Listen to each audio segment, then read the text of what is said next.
Ming actually has an army. Neat.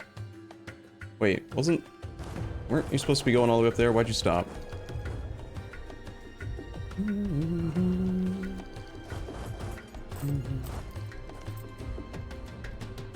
do not have a merchant in this node. Let's move the guy that's currently in Lahore over here so we can get our inland routes active. And siege this thing down a little bit quicker.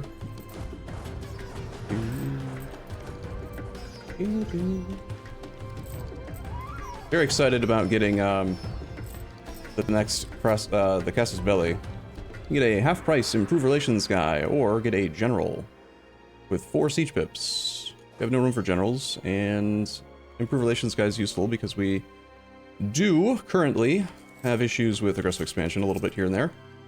It's supposed to be level 5 as well.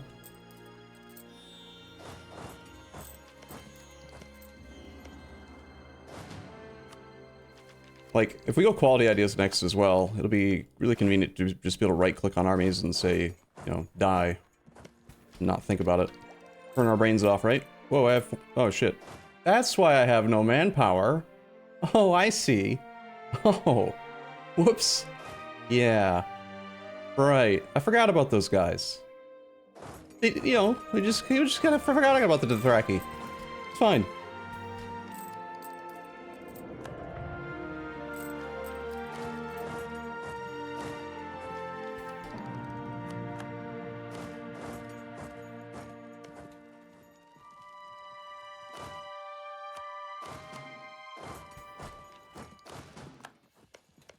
Level 7 Capital Fort, wow. I assumed that was only level... not 7.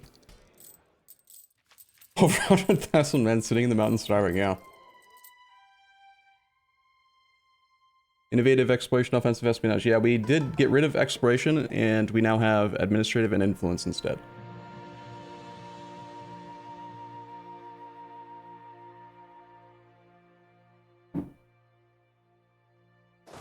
So, when did they introduce regiment manpower usage reduction as a mechanic? What patch was that? Thing does not want to give up control of the siege for some reason. An interesting variation on regiment, on attrition reduction, you know? I think the first time I remember seeing it was actually in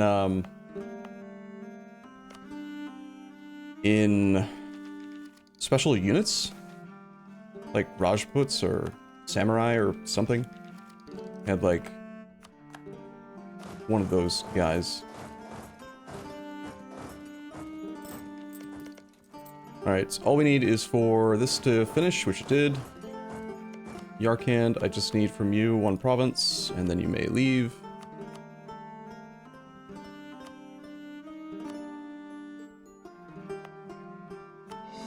Bum bum bum bum bum bum bum bum. And from Mr. Jumper, we're going to take anything we have a claim on.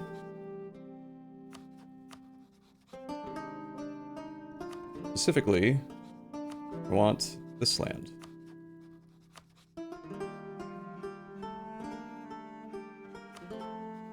Okay, so that should be everything there. Then we want to look at culture. We're taking some of this land, and we have more claims. We do. We should probably try to take the whole group.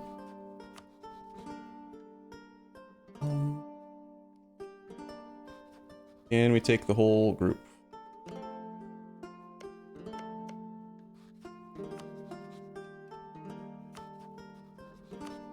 Not quite. If we can't take that whole group, then... Bum, bum, bum, bum, bum. Bum, bum, bum, bum, bum. Then, I would probably prefer to prioritize ones on the south. You're looking down here now. We already have this group. And I only have 1 claim on that. Let's take a look at the missions again. So we're taking clay right now to satisfy this mission primarily. This one requires us to core and own a bunch of crap. Okay. 25 years of missionary strength. All provinces in the Gurd area owned by us. We're not at war with those people right now. Pacify the Punjab. We're just looking for complete control and then getting autonomy low. And we're working on that right now. Russia owns a province that we're going to need as well. We're going to be fighting Russia soon. Very soon. Boom, boom, boom.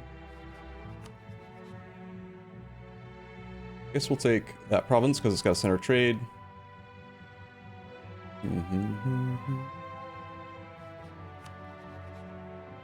I'm just going to take a chunk.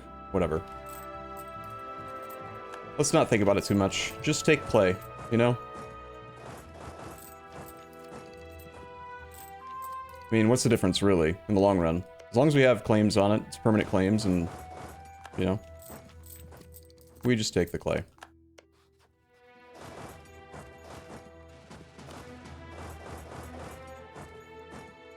That siege would probably be done already if it weren't for him. We don't want to do that coring. This guy's on inland routes already, good.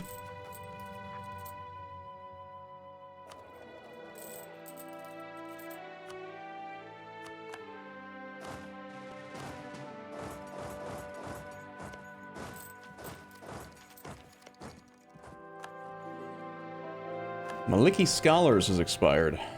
I do want to continue doing development, so I think we're going to turn on Dev Cost to Scout again. I can't, because Kassange doesn't like us enough.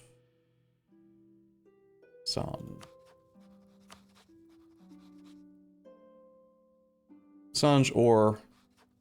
So it's probably showing... Well, why is it show Kassange? Kassange isn't the one that's the closest to 150. Weird. I guess it just picks a random one out of the country list. How many people are we in the hole right now? 11,000. But we can do this click in October. And that's going to fix our manpower. So we'll be fine. And again, we wouldn't have negative manpower if I hadn't built that last monument. Pretty much every time I don't have manpower, it's because I just spent all of our children on a monument.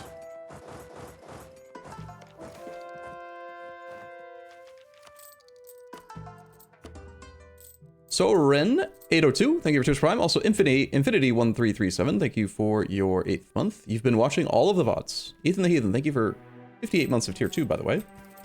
Sorry if I missed you a little bit ago. Monument.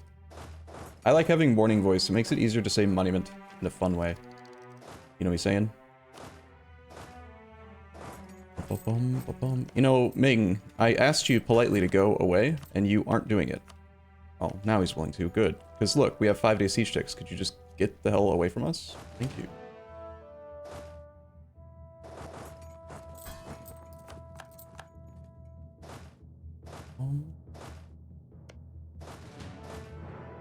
Here we've got 17-day siege ticks for some reason. And a general that's not very good at siege.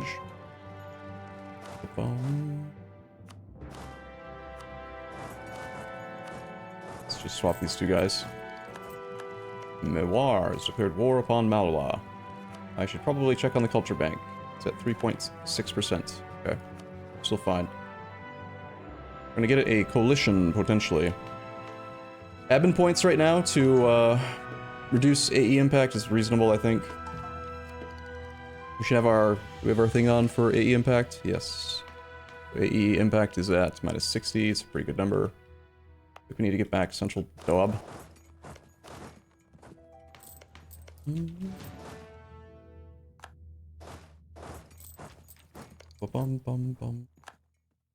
Your brain has been conditioned completely to hear it that way whenever anyone says it. Yeah. It's really funny too, because like I didn't come up with that. It was just funny because there was a guy in chat one time who was like just forcing me to, every time I would take a province, he'd be like, monument. Take the monument. I remember that stream. It's fun. Alright, negative 57 reasons. He still has an army is probably the reason. Full position to maybe go fight him.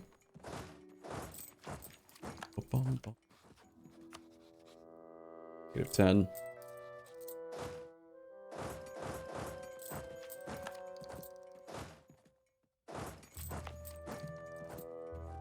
Back wipe.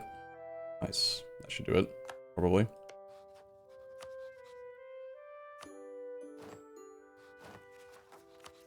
Okay, we don't want to do just core all the buttons. We are the Emperors of Hindustan now. Gain base stacks in our capital. 6 dev. Gain permanent claim on North Bengal area, permanent claim on the Gar area. And we have the Bengal campaign. We now have more claims. Ooh wee. More claims. Ooh wee. Nice. We are at peace. If I have money, we need to upgrade our centers of trade so that I can do my dev clicks and get rid of our manpower bank. Or, culture bank.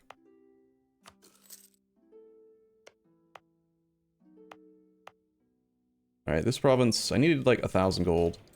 I guess, even though we're in debt, I'm going to take out a loan so I can upgrade these to 3. Oh, it needs more dev first, right. Alright, 1 click here.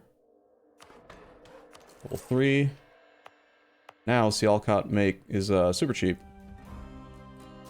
Although, I don't have the Maliki Scholars active right now. We should turn that on first. Need somebody down here to like me a little bit. Let's insult Chokwe. Spying on VJ and Mewar. Gal, Jumper. Bum bum. We've accepted a group of people. We have rebels. Just the rebels. They are here. That's another thing that I say all the time, for some reason. Let me guess, is it Ming that's disloyal? Of course. Of course it's Ming is disloyal. Why wouldn't they be disloyal? Placated is already at 95. Whatever, we'll just placate him for 5. It does actually remember the internal number that you have gone over by. So, you can't get more than 100 reduced liberty desire from it, but if you go to like 105, it slowly ticks down from 105. Who's with Manchu is up. Chokwe, you are stinky. You're stinky stinkerson. And you want to influence. I can't influence because I have loans. Can I just send him a gift? Yes. Alright, even though I just paid the admin points to get this AE impact for 20 years, we're gonna pay 45 admin points to get 10% dev cost. Break even on this should be what? Let's say I want to switch back to AE impact again in the near future, so the total cost will be 90 points. Right now, we're saving 10% of the base 45 dev cost. Those 4.5 monarch points. So I just have to do a minimum of 20 dev clicks, and then we break even, and then after that we're ahead, so seems reasonable to me. Alright, cheapest place to dev is Shortcut. Not prosperous. Edge. We have devastation in Lahore. 0.1. Okay. Alright, so this is a excellent manpower state. I did just take this to level 3. I want to take this one to level 3 as well. Get dev cost on. Got dev cost in both. Molten.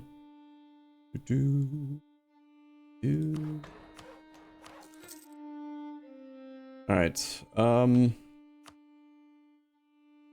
We're gonna do... I should still focus Diplo, right? Like, even though I do want manpower, and even though it is a good they're good manpower states, money is still really good too. And we actually have a lot more Diplo points than we have military points, so that makes sense to me. Let's go to 25 on both of these. Dawaba. We can take up to 25 as well. This one.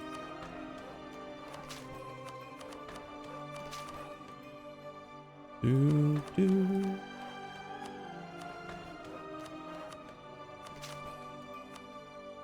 can cancel our culture bank, which is still not above 10%. Good. Didn't forget.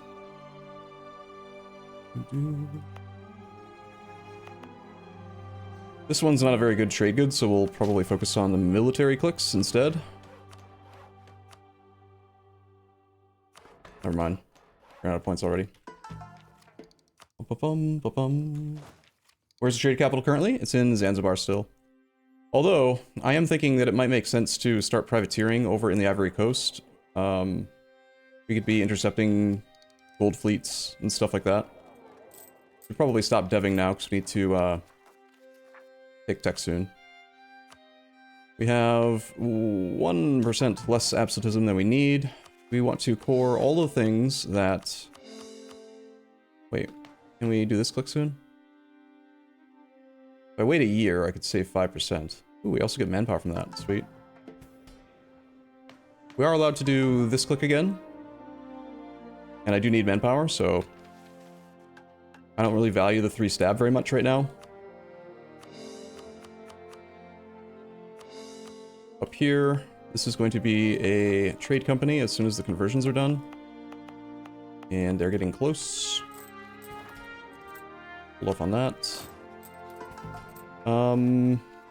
Yeah, let's embrace legalism. I should sync it up with taking tech in 2 years, actually. But it's just stab, whatever. We will debase. We will do this click. We will flip back the other way. We will do our professionalism click. We will gain 121,000 manpower.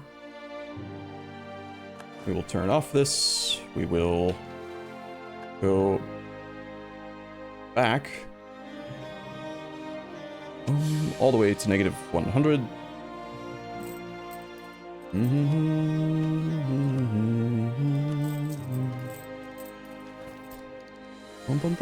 Stab costs 49 right now due to the overextension. It's a little unfortunate, but the cores will be done in 8 months. Probably chill for a little bit, try to get our drill back up. Could you guys, like, not make me suffer attrition, please? Who's standing here? Ming, get the fuck away from me. Why are you here? Go away. Do you not realize we have no men? Well, we have 120,000 now, but... Like, find your own damn province, you idiot. You know? What a dummy. Oh my god, we have positive sailors. That's weird.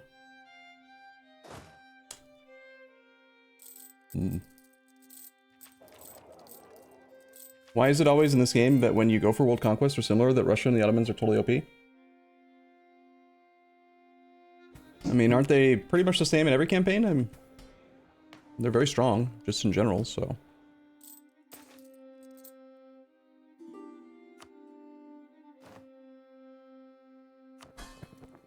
Cuba has become disloyal. Because... I've been taking all their prestige. And they are expensive.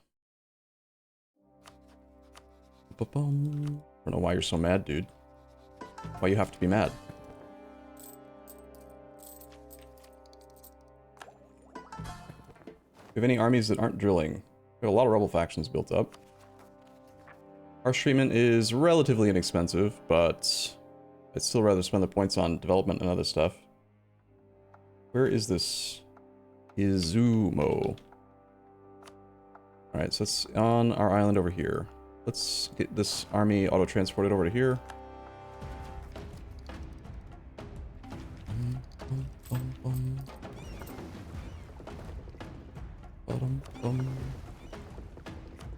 This one lost its control group.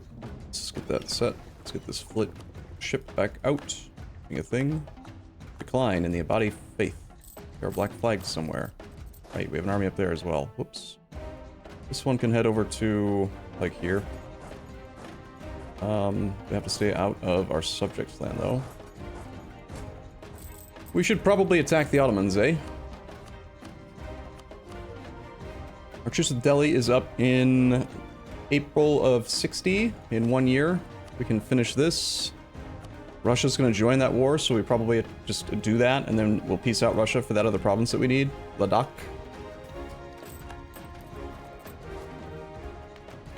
I only took 1 monument from this guy, so... If these rebels are going to fire no matter what, then we might as well lower autonomy where we can. This one's going to stay a regular state. This one's going to become a trade company. So I'm actually going to raise autonomy, even though it affects our absolutism. I don't really care, you know? Absolutism's just gonna hover around 100 anyway.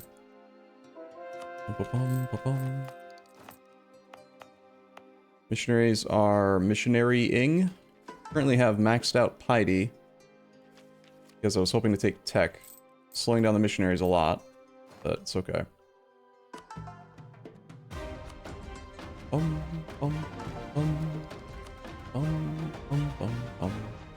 Let's fish for a missionary strength guy that we can upgrade to level 5.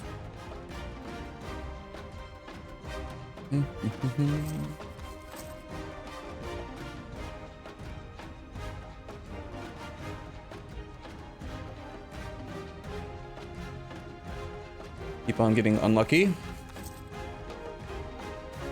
Bring me a man. I guess.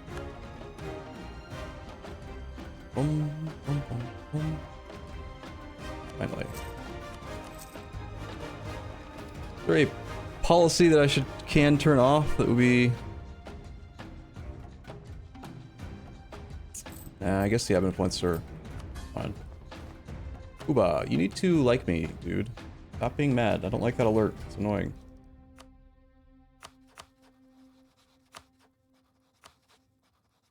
Okay, what was I doing? I forget. I've got claims on Mewar. I need something from him for one of these. I'll probably spend government reform progress soon to get rid of the 2 estates, these 2. They are lowering our stability cost modifier by a little bit, but I don't think that's part of how we are getting all the way to just 10 cost for stab. And we're going to lose 20% total national tax modifier. And 1% missionary strength if I get rid of these, but... I'm not going to assign 3 privileges just to turn in this thing. 3 privileges granted to the Ulema. And if the Ulema don't exist, it should be fine. Actually, wow, we're going to lose 2.5 missionary strength. We're losing 1.5 here as well. That's unfortunate.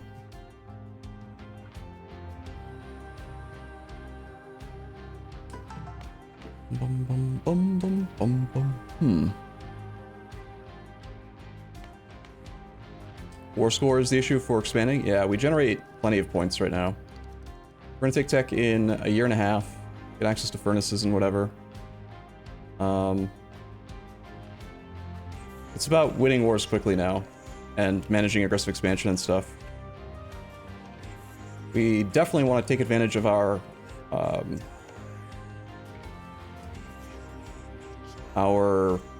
permanent claims rather than our regular claims, if possible.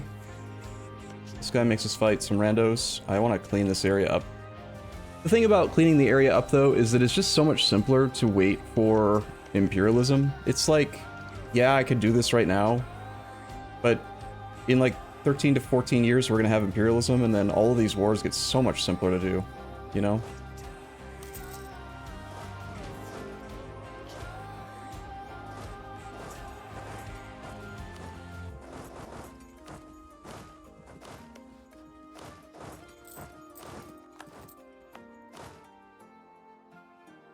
Rebels have crossed into our land. From where? I have no idea. Here? These ones, I guess? The disgusting borders. Yeah, sorry. It is what it is. We're gonna wanna maybe start integrating Ming. We're at 1,946 governing capacity, but I do have a lot of expanded infrastructure that I can walk back if I need to. Like all of this area I've expanded.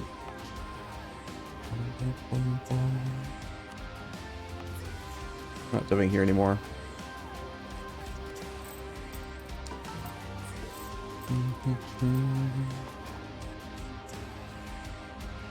That is a lot of rebel factions. Look at this list. Holy crap.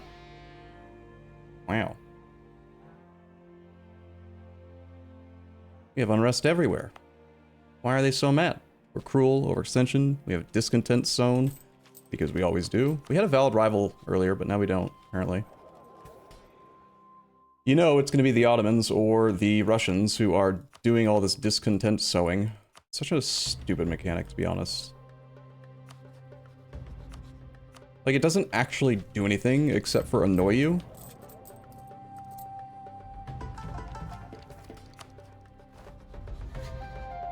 Being build any courthouses, might want to build some of those for him. We have some loans to pay off, and I have other monuments planned, but need to get economic hegemon rolling soon. Okay, this has a center of trade, yes. So we're going to make this into a trade company. We would like to convert all the provinces, although it is Hindu, so it will auto-convert if we use this. We're going 19 provinces. It'll get done eventually. Land in Japan is probably converted now. No, it's not. We're actually not going very fast here. Only 5.5% per month.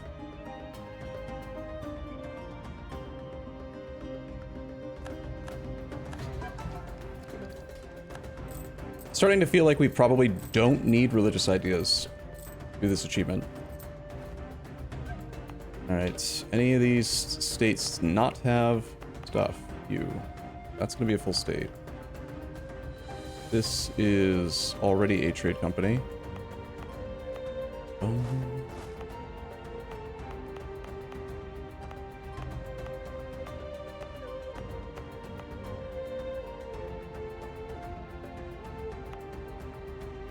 I don't think it'll take very long for this thing to convert provinces.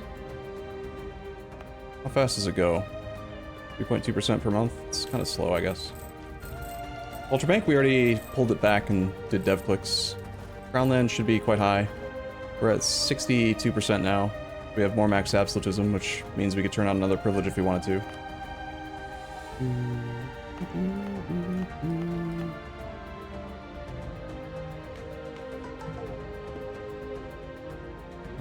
I need to flip back to mysticism. I need to take tech. Dr. Quacksalver died. Who shall lead? Let's replace him. We did do court and country. Yep.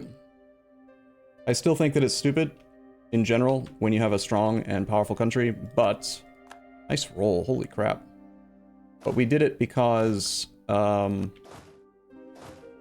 situation is different. It's justified, right? Like, when we formed the Mughals, we had to destroy most of our country. We lost, like, all of our prosperity and, I don't know, something like 80% of our full chord state land that was at 0% autonomy. So we kind of already ruined the economy and ruined the country. So why not ruin it a little harder, you know? Just ruin it a little more. No big deal. That's the logic. But if we were not forming the Mughals and we were staying prosperous and whatever, then it would have made sense to just not do it.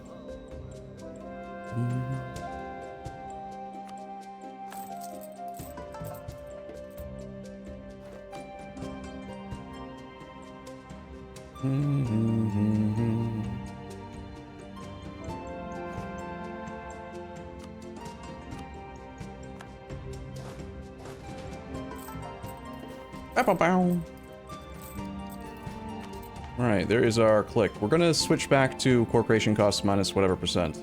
Money is nice and all, but we just want to stack the core creation cost reduction for speed, I think. Also, manpower's nice.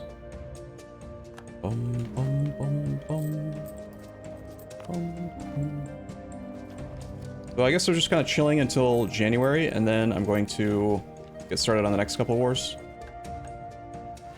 Tactical genius. Wow. 443. Cruel but tactical genius. Neato. We have one of each guaranteed pip now. So no matter what, you're going to be at least a little bit okay. When is the next Ottoman War? Probably after we do the stuff required for these first couple missions. Expanding in India is just the most overall effective, like, place for us to to go right now. The trade goods are good. The fact that we can make it all into trade company land, like, I keep talking about this, but just in case you're unfamiliar, it used to be that when you made land into a trade company, that it would increase the goods produced of all the other countries in the trade node based on the amount of control you had in the node. And it didn't affect your land. But at some point, I think around the time where they made it so that trade companies weren't based on just trade company regions, it was instead based on whether the trade node was on a different subcontinent. right? Like the reason we can make India into into trade companies is because it's on a different subcontinent than South Africa. Like when they made that change, I think was when they probably changed the way goods production is calculated in land. So we have 99.2% bonus goods produced. That's like having 20 furnaces. That's ridiculous. And on top of that, we can get prosperity. So it's like this, and we have permanent claims in this region. So we just got to stay focused on what's going to make us get to 1,000 monthly income the fastest, so that we can start doing economic hegemon and go from there. We're not doing a very good job spying on the Ottomans for some reason. Bada bada bada bada pew. Bum bum bum bum bum bum. 99%, yeah. So this is the one of these. Probably one of the ones where we have let's see. This one. The Hindavi North India Trade Company. We have 79.3% control of the node. So somehow that translates into 99%. To be honest, I don't know why it's that high.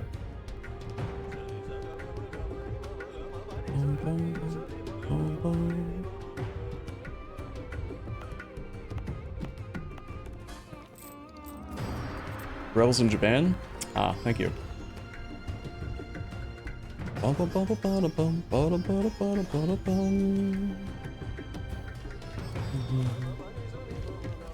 Here he is, he's just jamming.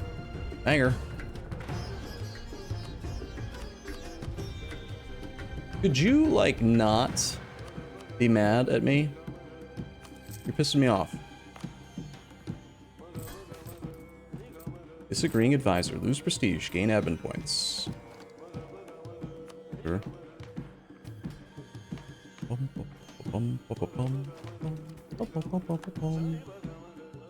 Means we're probably done here, right? All converted? Okay, this can get unstated. And we're gonna do... Raid company.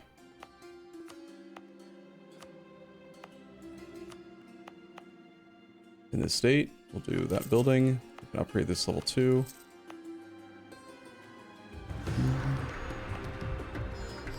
So, like, already, prosperous Korea.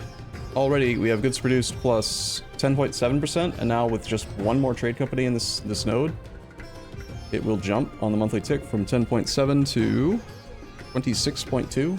The entire node is now just a lot more valuable. Bumper is finishing off Orissa. Alright. Okay, we're waiting for January.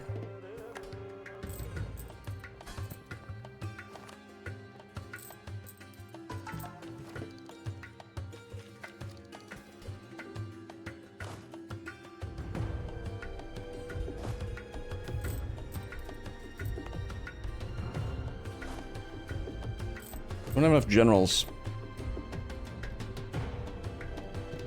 Don't have enough supply to, like, park 2 stacks together. I don't like that this army's not drilling. Play 78. That's 86, though. Eh, whatever. It's just one army. Whatever. Mecha Monument has war score. Yeah, we need to take over some land from both Spain and, well, that's unfortunate. We died. And it's going to cost 26 to get our thing back. That's fine. Just like when it used to cost only 10 and now it costs 26, you know, it feels kind of bad. That also means we just lost all of our piety right before January. God damn it. There goes my 10% all tech cost. And my ability to swing all the way back to full mysticism for the thing. Missionary strength and whatever. The whatnot. The Brahmins want us to stop converting this province.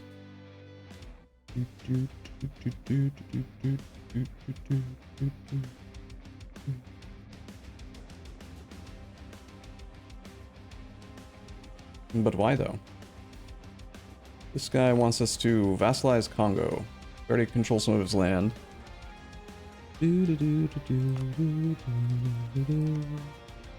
Take clay from the Ottomans. Yeah, sure. All provinces in this region. Sure. We're gonna fight the Ottomans fairly soon. I kind of want money, but I think we're probably just continuing to seize. Jains aren't trending above 50%, so this is going to cause a little bit of unrest. A little bit annoying. I have a tiny bit of absolutism available if we had full legitimacy. It also revoke something from the nobles again. Let's revoke that. Turn on something that makes the Jains happier. It's 10 absolutism, unfortunately, for that one.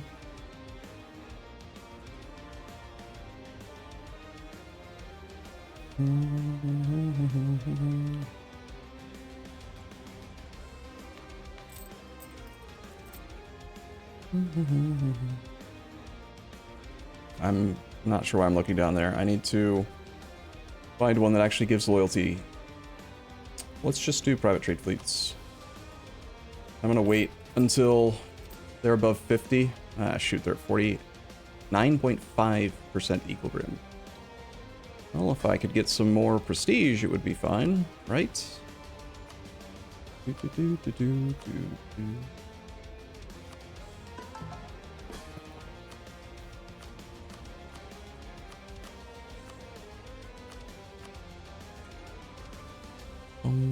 already maxed out bestow gifts on this guy. Whatever, 96 is close enough. They should, by the time our prestige comes up, I think the equilibrium will rise to 50% on the dot. I have no crown land at all right now.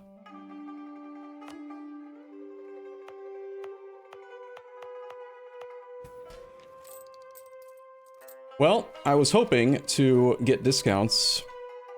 I wanted to pay less than 199 points for these techs. But there's nothing I can really do. Kind of funny, our piety doesn't change at all when it's exactly 0. Despite our piety accelerators.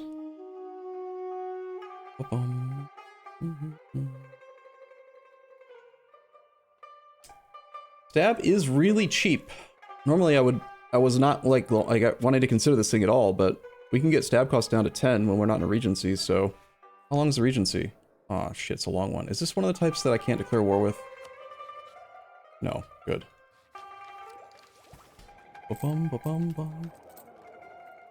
Just listening in, thinking about which monument the Mecha monument could be. Mecha's monument is Abba. War score cost versus other religions minus 10. We take that and we stack it with the monument in Malta. We can get 25% war score cost versus other religions, which would be fairly useful. I was waiting until January, waiting for our truce with Delhi. Truce is up with Delhi. This is the next war. Let's give ourselves like a month or two to recover morale. And get these armies ready to go. And pull another army up.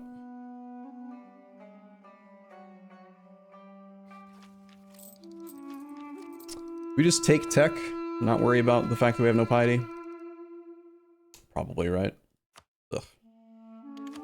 So inefficient. Feels bad, man. I am kind of growing my beard out again. I'm not going to go like full mega beard or whatever, but I can see. I like having a beard. Fine. It would be nice if we'd stop getting caught spying on people. Thanks for reminding me that favors exist, Great Britain. I have some sailors, please.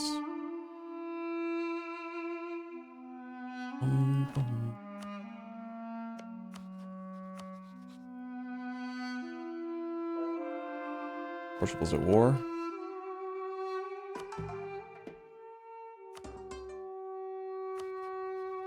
So just ask for soldiers from this guy. Might as well. More manpower is more manpower. Okay, that's full morale on everyone. It's time to finish off Delhi.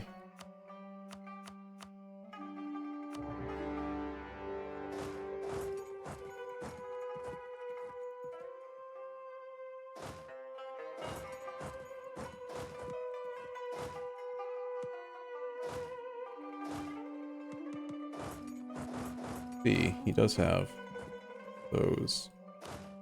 Have Gregor come to the front lines as well. This army's not very drilled, so it's probably the ideal one to send off into Russia. Also got Bengal over here to deal with, who has apparently been deleting his forts.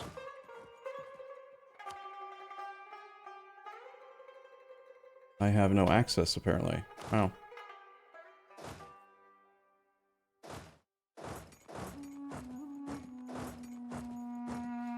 Who else are we at war with? Obviously Russia, and Yarkand is back in the war. Okay. How about you take care of Delhi, and you go to here, and you are gonna go to here. We also have a fort here to deal with. Alright.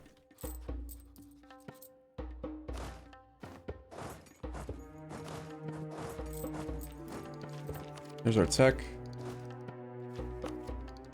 I need to do something to get our piety actually going in a direction, but I don't have any clicks at all. Normally you have at least one to start the process, but this regent just doesn't get to do any, apparently. So that's sort of annoying.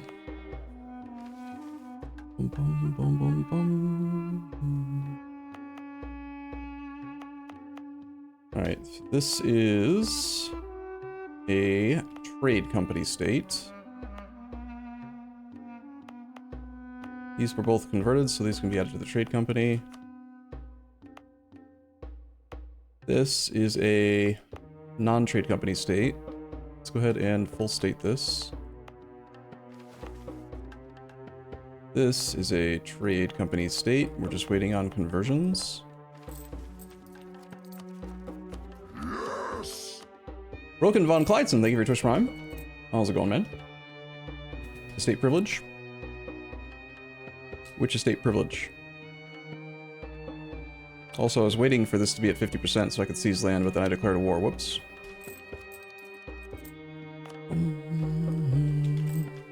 How does the religious map look? We're... Ibadi Hindu. Looks like that. Not great. Not great, but we're spreading. We're getting there. We're getting there. Oh, the estate for the... Yeah, that's a great idea. You're right. I totally forgot that thing existed. It's under where? The Ulema? We want, right now, missionary strength now. So we'll do negative piety.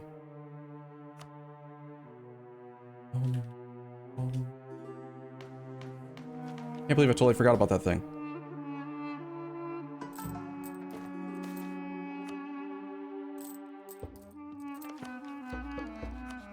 He had been caught spying on you, so we gotta wait till September. Can't start spying. I actually can here.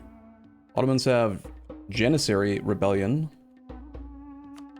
How is their stuff? I have 33.2% decadence right now. I kind of want to try the decadence mechanic again. Like, play with it.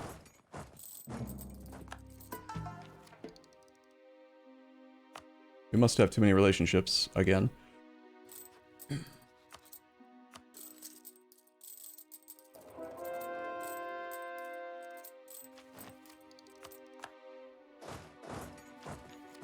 Let's see how our troops do against an army here. Just fight them. Attempt to fight them.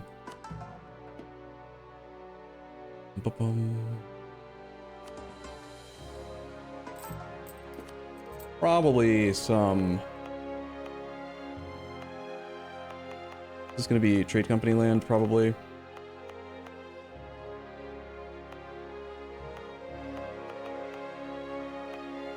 This is also going to be trade companied.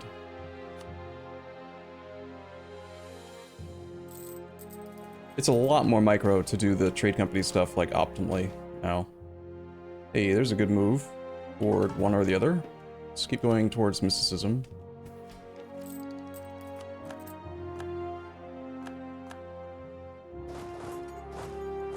I'm gonna go up to Yarkand again.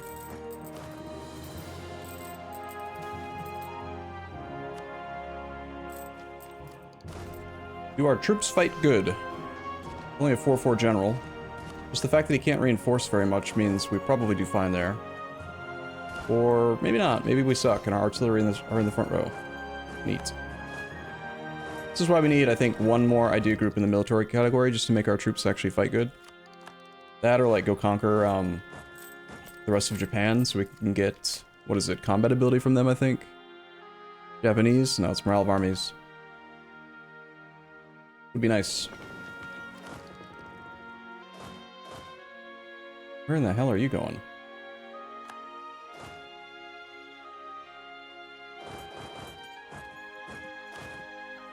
Alright, go to here.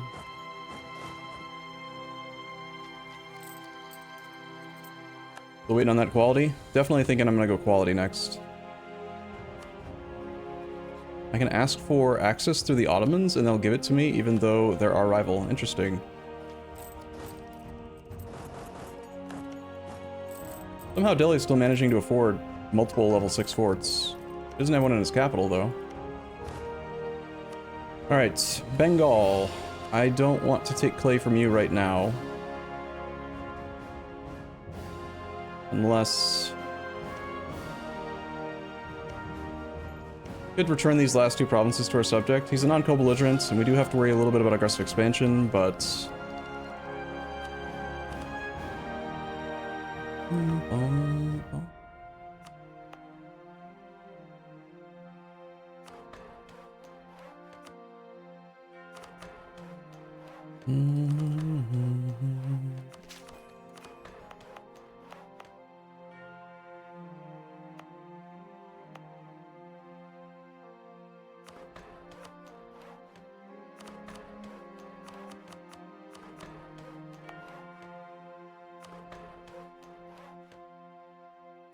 This is not the cheapest place to dove, but I'm gonna do it anyway. Zanzibar has cloves. Probably a good idea to develop Zanzibar a bit more, huh? Probably. Probably do that, maybe? Hmm? How was the opener's Pate? Very first war we did, we just, well, we first did a humiliate on... who was it called again? On Malindi. And then when we dev pushed in 1450 to get the Renaissance started, we built up our force limit, just went like 3 or 4 troops over the force limit, and we went and we attacked Kilba. Full annexed him and inherited his subject, and then just kind of played the game from there. It was fairly straightforward. It was all done in the first session, the first VOD, if you want to watch that.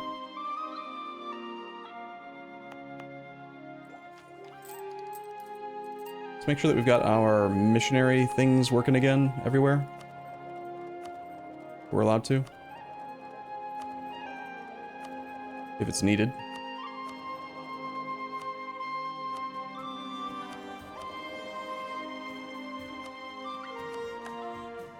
We also do want to move our merchant around for the extra siege ability against Russia. Try to minimize the attrition we're going to suffer up here.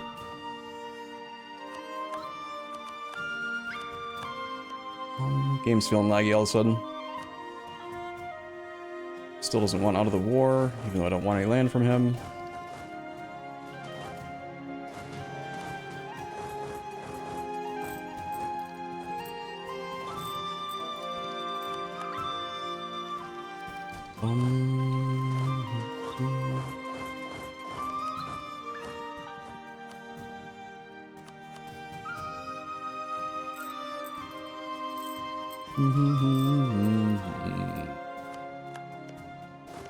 Your capital now, buddy. You want to go away yet? You can just get out. I want to focus on Russia.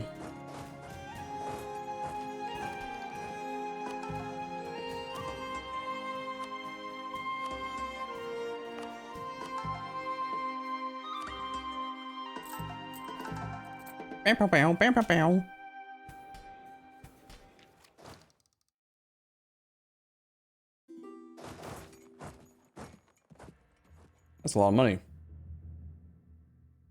Nah.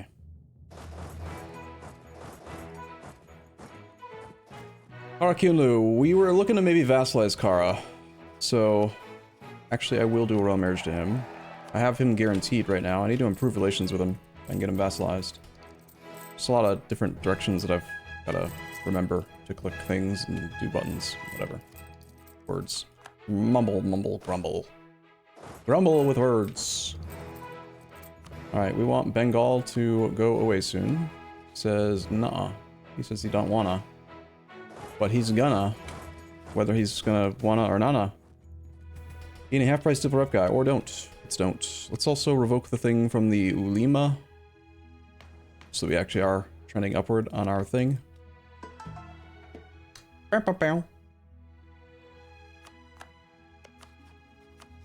You could just go away. I don't want to deal with you. It's quite funny how this guy still exists.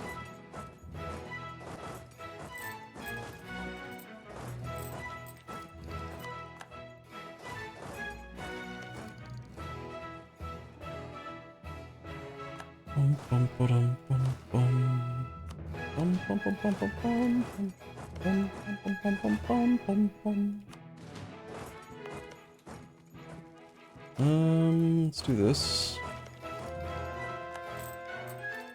Russia's only got level 4 forts at the moment. Have I upgraded all of my forts? I'm sure there's one or two that I've forgotten. And I don't know if that is the price for a level 1 all the way to level... It's like a level 1 to level 3. Yeah. Army has no general. We have no leader limit. Well, that's unfortunate.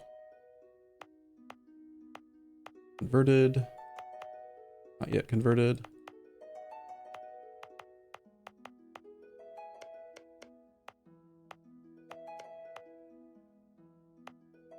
Bum. Oh, another fort here. Oops. I knew that. These border gore things do need to go. He is afraid of my army and he doesn't want to do the siege. Good. He should be. We've lost the siege here. Bengal, go away.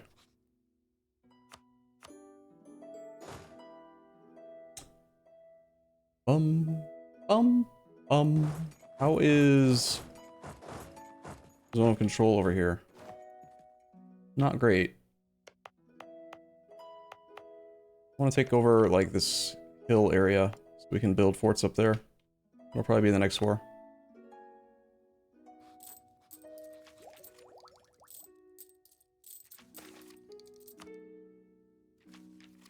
We are not spying on Russia, and we are allowed to again, so let's do that.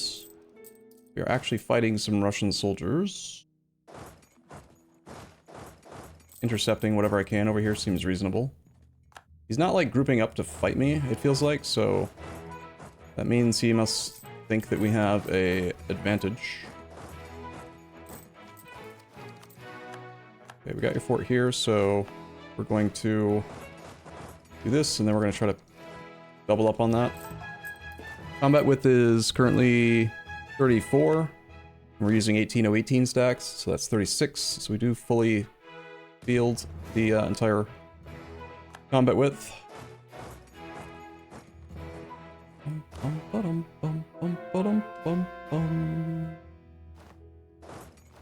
Off by a day, shit. I'm actually kind of curious if that is even necessary anymore. Let's see if we still deploy perfectly or not, if they don't arrive at the same time. It used to be in the past that they would deploy weirdly, you know. See how we don't have full artillery in the back row, even though we have full artillery? And it takes time for them to deploy, instead of them just all being there on day 1. Kind of strange. So apparently it is still necessary. Killed a lot of troops, it's cool. Blue stab. Okay.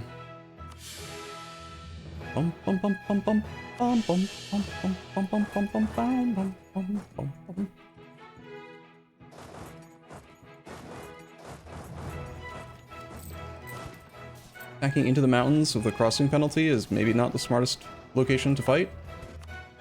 Maybe, possibly.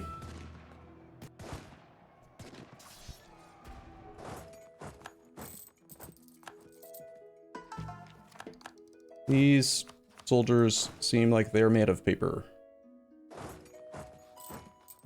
Both mine and Russia's.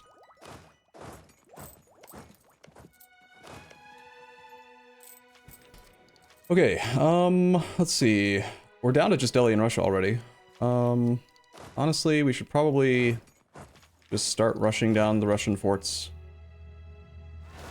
Suffer a lot of attrition and bleed away all of our drill again, but the sooner I get started on it, the sooner we're done with the war.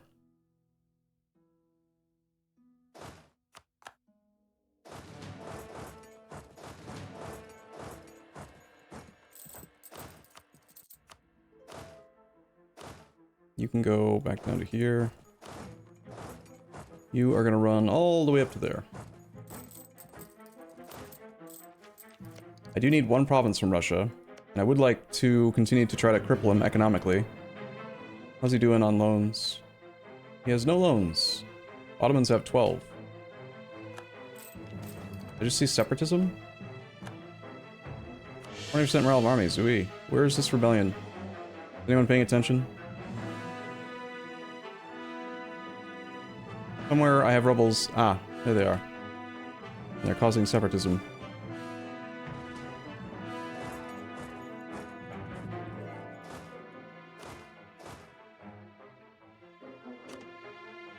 Whatever, that army could probably win without a leader. Is today less tedious than yesterday? I'm trying to just play faster and just not sweat the small stuff as much today and let myself get frustrated, you know?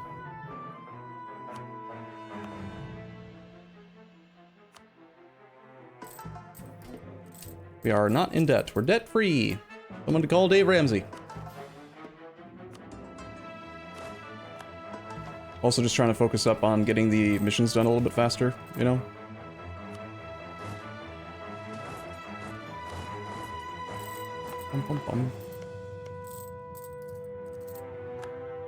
We lost a general. Who wants to lead?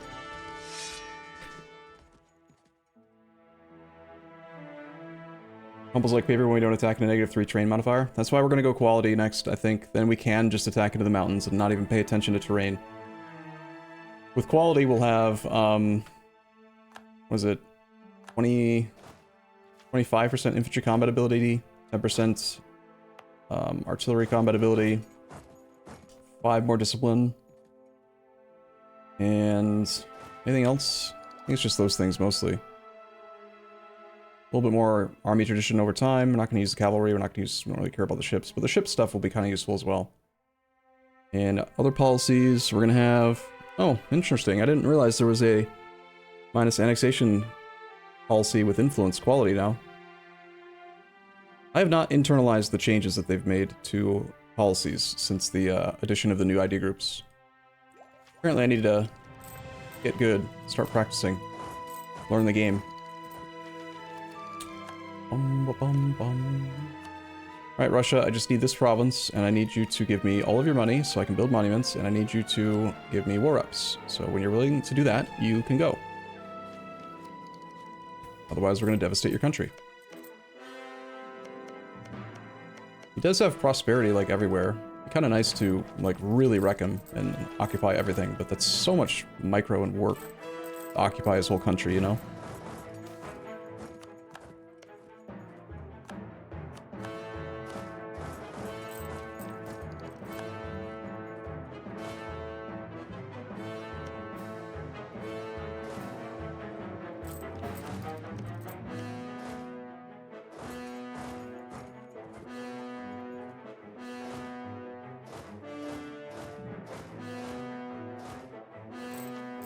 I have been using auto siege a little bit more. It's not very efficient, but like compared to carpet sieging, but it's, you know, don't sweat the small stuff. Just let the game occupy stuff for me. Also kind of nice to have more subjects that can actually siege things and, you know, whatever.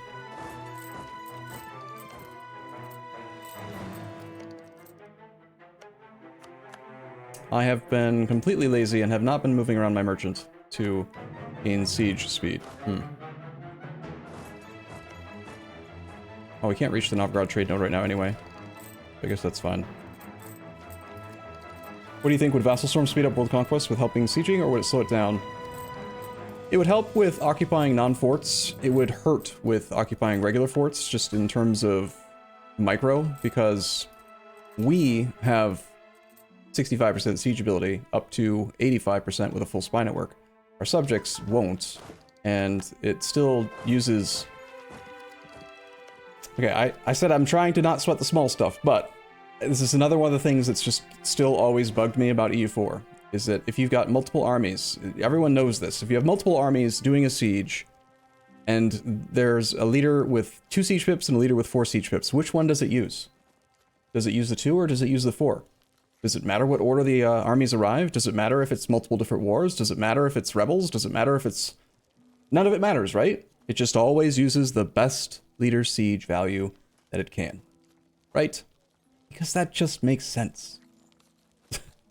Unfortunately, that's not how it works with siege speed. Siege speed is based on who arrives first, and that's frustrated the hell out of me. It's like, it would make it so much more easy to micro and manage the game if I didn't have to tell my subjects to F off so that I could have faster siege speed, you know?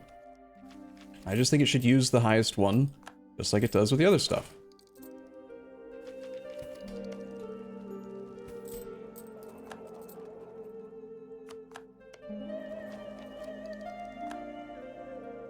Okay, we have 25 war score against you. I'm asking for 39. We'll keep an eye on that. We need to get to about 39 war score. You reinforcing here?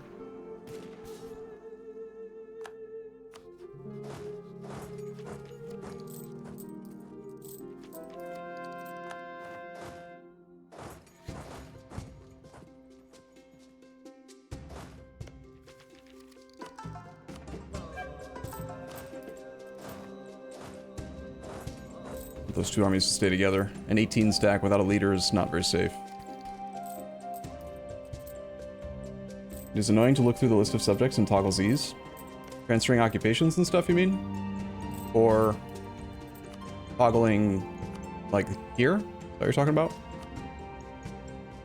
I just use this one. I just do all subjects on passive temporarily, just for one day, and that makes them all generally reset and get out of my way so that I can siege faster.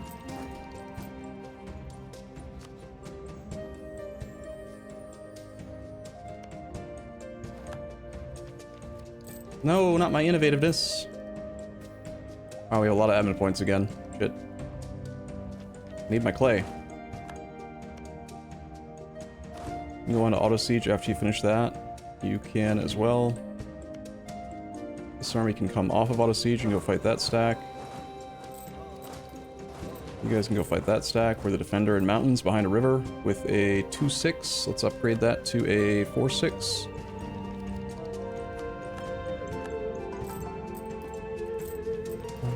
Even if they reinforce, hey, he's doing the little stutter dance.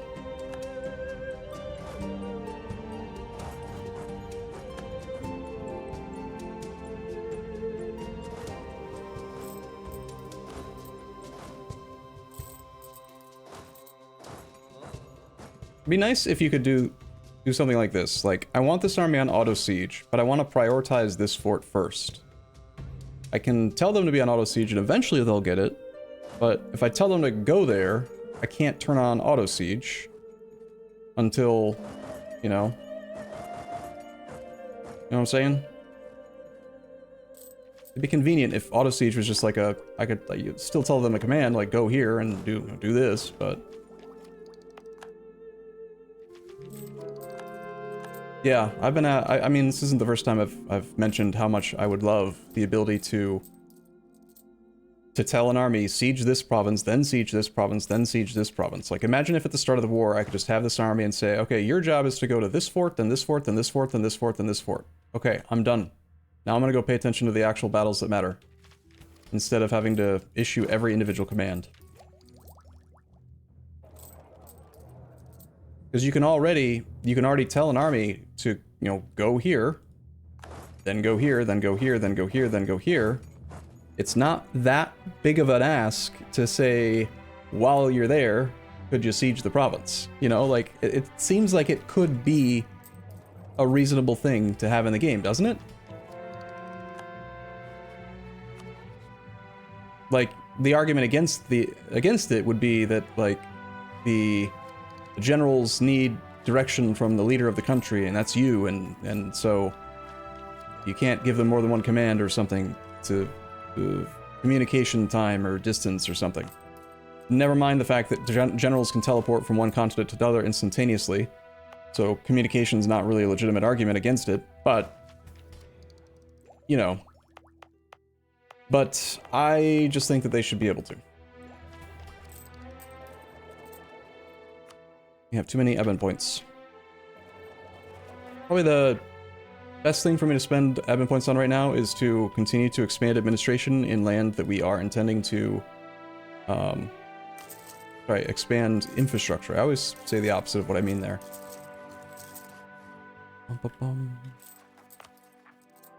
Are these converted yet? You are Ibadi. You are Ibadi, Ibadi, Ibadi. Okay, and this is a trade company? Yes, this is going to be a trade company state. This is also going to be a trade company state. You are converted, and you are converted.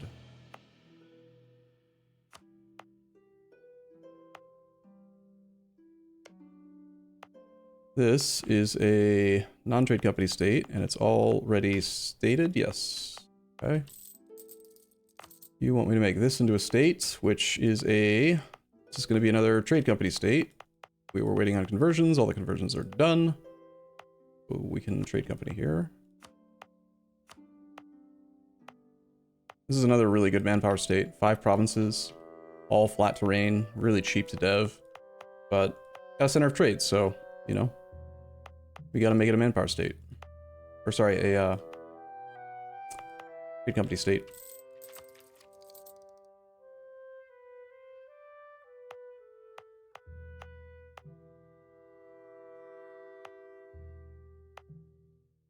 Okay, we're going to expand infrastructure here.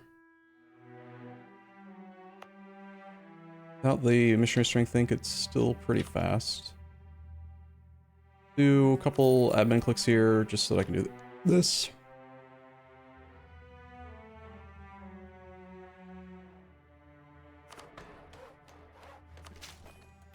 I am making it harder to convert the province, but whatever. Doesn't really matter. This one, do the same.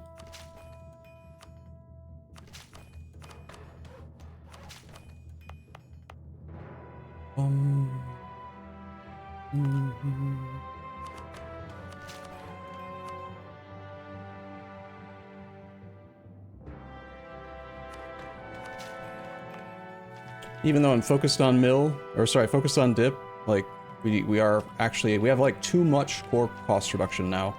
We need to conquer clay faster. Russia, would you go away yet? 9 reasons.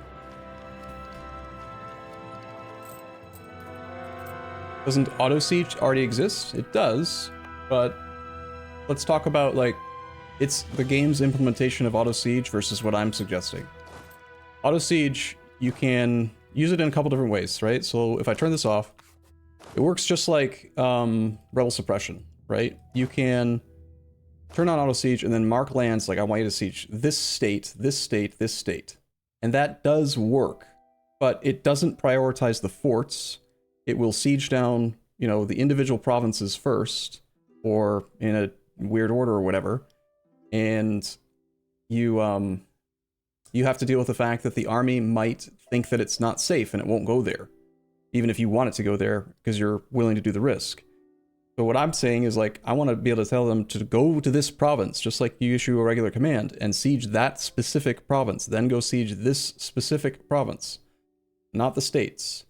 That's one way of using auto siege. The other way is to just not mark anything. Put them on auto siege, but don't mark anything, and then they auto siege anywhere, which is how I almost always use it. So I'll just, you know, press H, just go HH, done. Army's now in auto siege mode. Then they typically will do stuff, but it's not the same. It's not as good as spreading out your army. Like, think about this. How long do you think it'll take an auto sieging 36 stack to siege down all of these individual provinces? Versus if I actually do it in a reasonable way.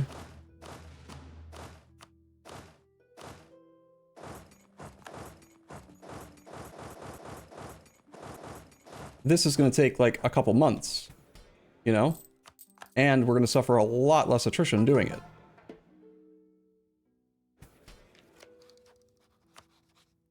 The risk, though? So in my opinion, the AI, if you watch, have you seen, you remember when the AI has like clearly gone into carpet siege mode, right? You can see them spread out and they go and they try to siege stuff because they know there are no armies around. The logic already exists in the game for the AI to use carpet sieging mechanics. So if I've got an army up here and it knows, like if I know where the troops are, how come there's not a setting like where instead of just saying auto siege and move around as one stack, like this should be here. When you select a navy and you tell it to go on a mission to protect trade and do whatever, there's also this button here, mission settings, repair threshold, aggressiveness. How come we don't have a little button like this, like when you turn on auto siege, why isn't this type of thing there where I can say allow carpet sieging or stick together? You know?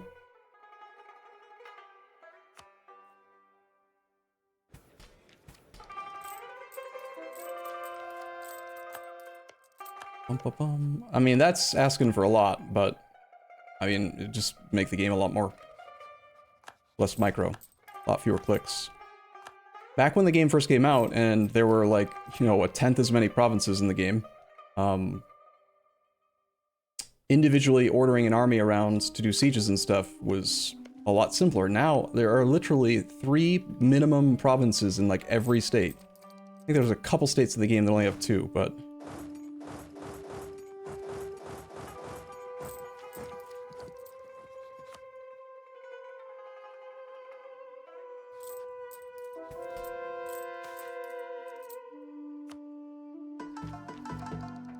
we're all caught up on conversions. Russia is not at war with anyone else, but I see British troops over here.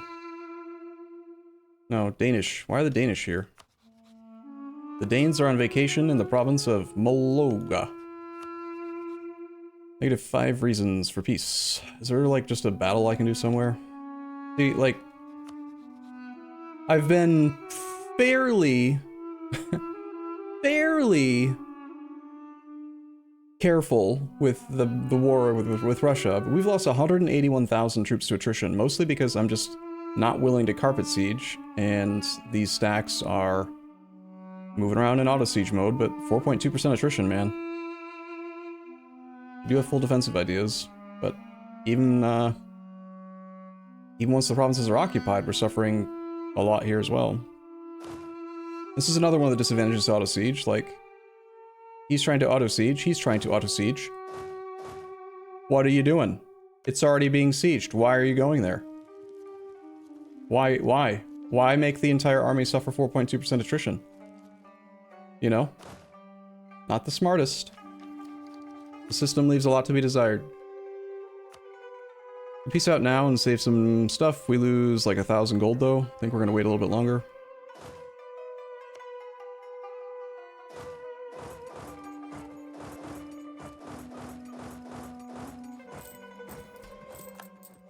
But I had already, like, planned on my entire manpower pool being taken away in this war with Russia, so whatever. It's fine. It would be nice to start taking actual big chunks out of him soon, though.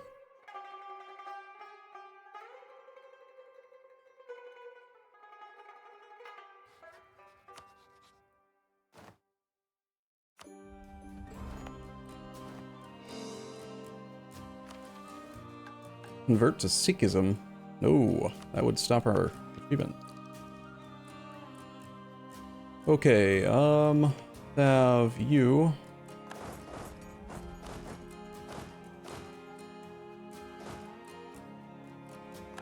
You guys can head to like here first, group up. You're gonna go that way and then head to, say, here. Okay, how about you guys just all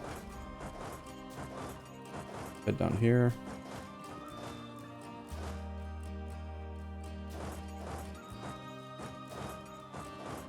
Take a while for them to come home. Making 316 gold a month right now. We're almost up to economic hegemon. Production income is definitely starting to balloon up now that we're getting more India trade company stuff established. And we're about to get the remaining provinces we need for one of the first things, which is like all this. And anything else we have claims on, we'll of course take now. Then we'll look at culture. I don't have a lot of claims on this guy, but...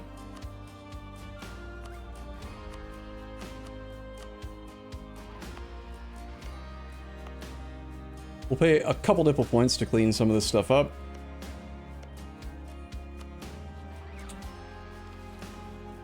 This gives us permanent claims on a lot of areas, and I'm thinking that it's going to be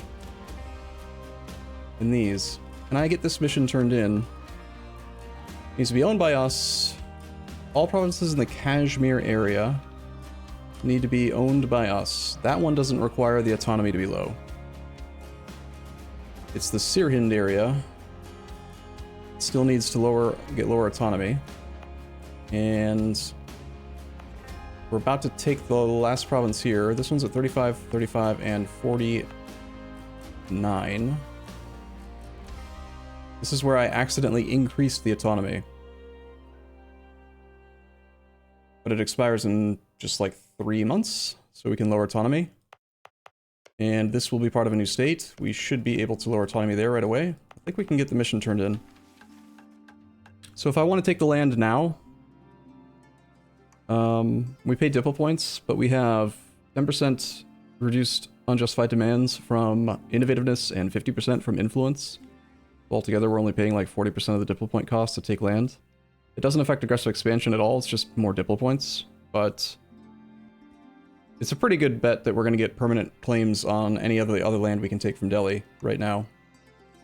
If I felt like taking the time, we could check all these areas, or we could hover over this here. Yeah, I don't know. We're just going to take a lot of him.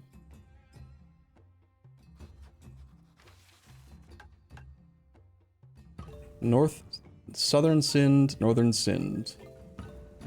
Yeah, so that's definitely going to give us claims over in this area. We want to take all of this.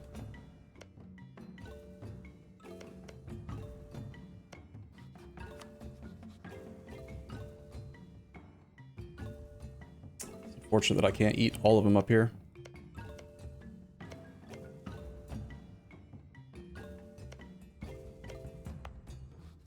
Maybe we don't take, we need Hadoti.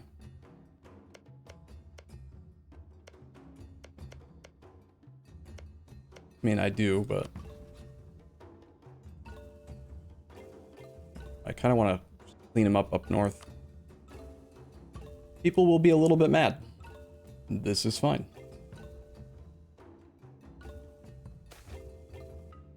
Gain money or gain trade efficiency. Trade efficiency.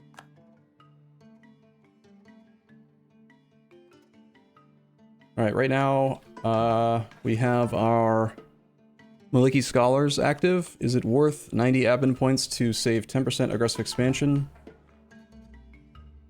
If I'm going to end up having to flip back? So it's actually more like 20% of the AE. We're also slightly over the governing capacity right this second, so I should be probably walking back expanded infrastructures. And or building more courthouses and stuff. Honestly, this land is such good territory that I might continue to dev even though we're at 25. So I kind of don't want to walk back the infrastructure in this land.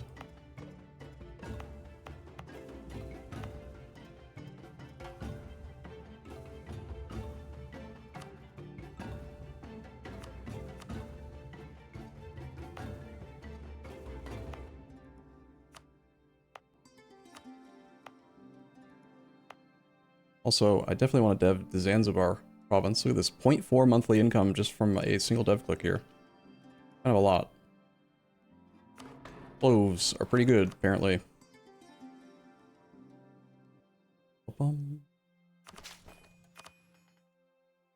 Good enough for now. Alright, let's do this. Do I... Yeah, I think I do keep on trying to manage AE. Let's switch back now. We're not going to do dev for a little while. Back to AE impact. Do our peace deal. We will lower the autonomy in this state.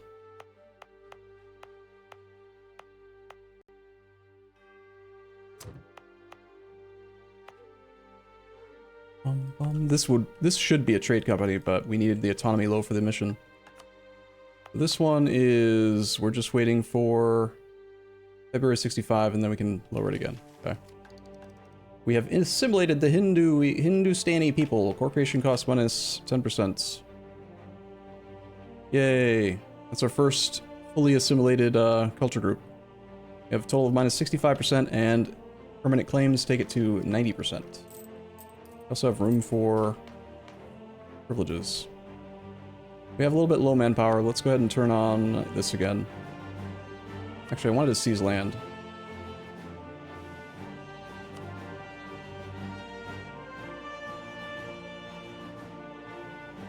Let's just seize land. I'm not gonna actually sell titles though.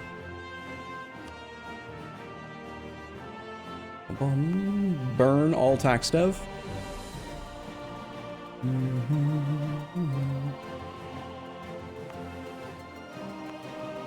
Okay, this is going to be a trade company.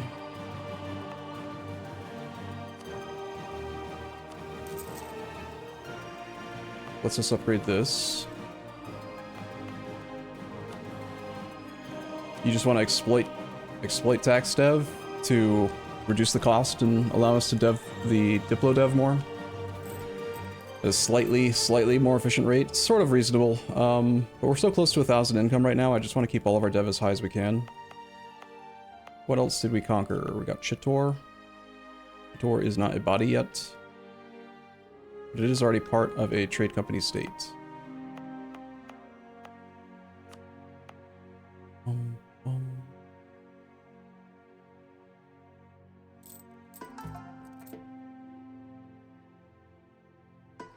Alright, what was I wanted to get this mission done before we start any cores.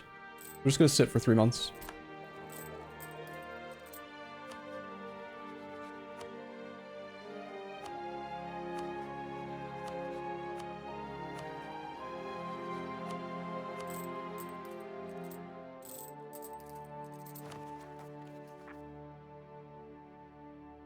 We are still overextended. Need to back more expanded infrastructure. Well, I'm not doing any dev for a while, so not there.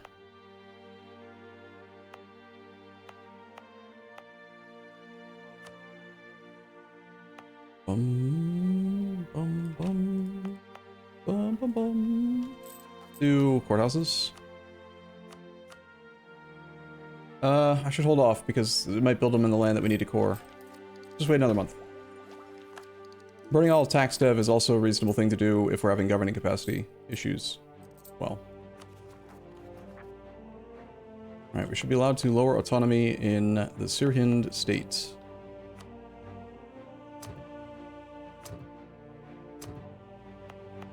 Mission? Okay. Local production efficiency plus 10% in the Lahore area till the end of the game. State maintenance minus 35 till the end of the game in just the Lahore area. Bunch of permanent claims, which do apply, even if we've already conquered the land.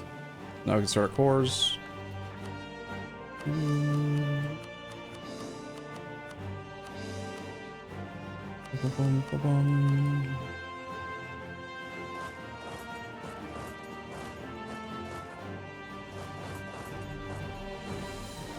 No idea if my armies are actually all moving home or not.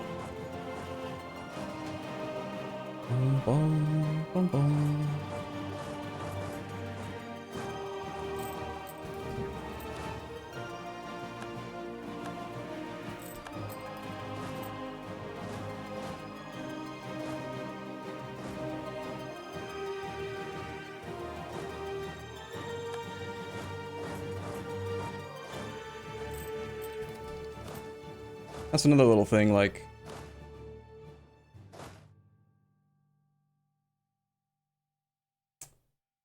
How cool would it be if toggling army drill worked like toggling forced march? Right? So the way forced march works is that if you have it active, every province you move through, you spend 1 military point, and you gain 50% increased movement speed, which is additive with other movement speed modifiers.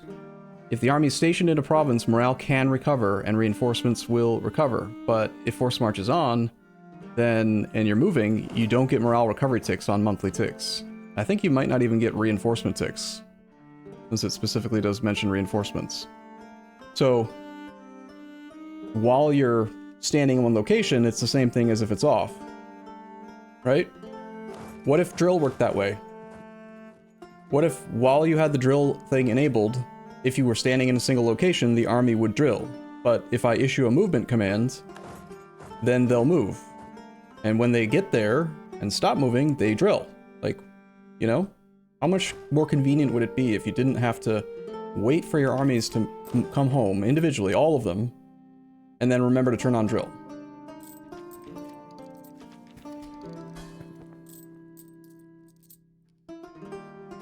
I think it'd be pretty cool.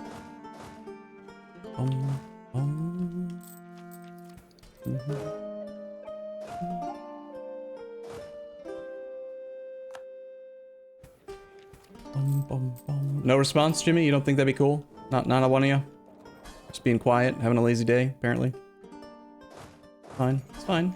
It's fine. I don't need you to tell me it's a great idea. I know it's a great idea.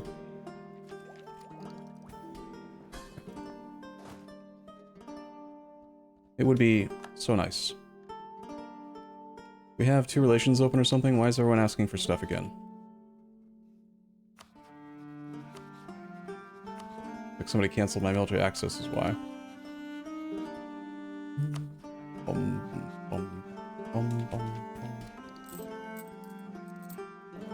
Alright, we need to do a whole bunch more dev. Eventually. In this area. I also need to get my centers of trade upgraded. We need to make sure that we've got our trade company investments for this.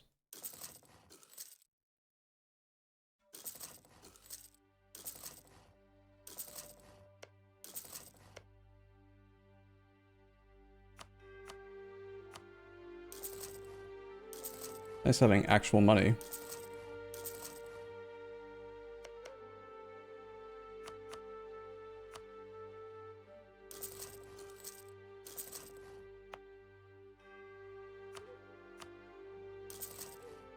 God damn it. Fucking interface. God damn it. Just let me click the state. Don't get me started. Don't get me started. It's like the 8th time I had to open it. No big deal. Goods produced is reasonable to upgrade as well.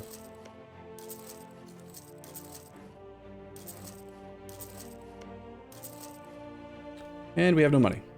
And I do still need to build courthouses. And we're probably going to want to make state houses soon as well.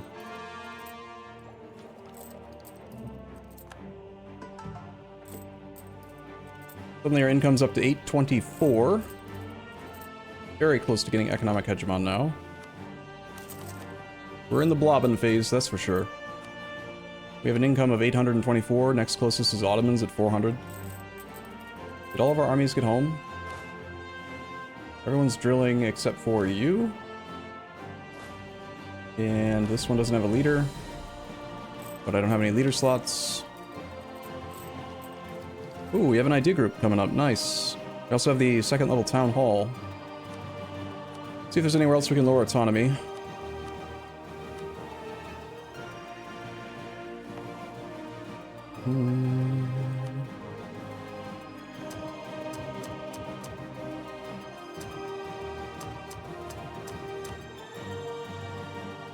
I might raise autonomy in the lands that's going to become trade companies, but we don't need to do that right now.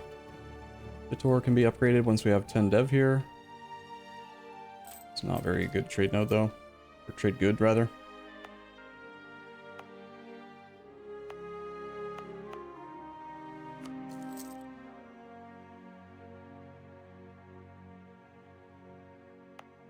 Chittor's the only one that's not upgraded yet. I hate how they hide. I mean, does this annoy anyone else, you know? Like, it's been this way for so long. It's just like the way it is, but like, trade map mode hiding the things. It's like, why though? You know? Zone of control. We've got some forts in these hills, not in the mountains though. That's fine. Good enough. Out of all the things in the UI, we need trade company buildings macro the most? You mean the trade company buildings macro right here? Or are you saying you want it like this? A list? Because I want a list. I absolutely loathe this system of clicking on the provinces instead of having a list of locations. And also the fact that if you it highlights all of the state, but you have to click on your province in the state. Even though every trade company investment works, like, it works on the provinces that you own in the state, for the most part, and then it increases goods produced in the whole state. You should just be able to click on it anywhere in the state, whether you own it or not. You're still clicking on it. It's still the same area. Why do you have to click on your province specifically? It's infuriating. That's what just happened. Why I had to open the damn thing like 6 or 7 times. I kept on clicking on the wrong country, and then it's like, do one of two things. Either let us click on other countries in the same state and have it do the same damn thing, or, here's a crazy idea, don't highlight the whole fucking state and just highlight the provinces that you own. Oh my god. Like, not rocket science.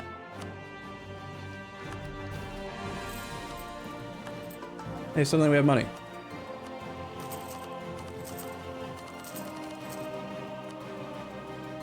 Alright, workshops. Do some of those.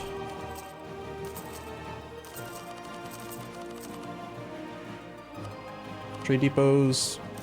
Sure.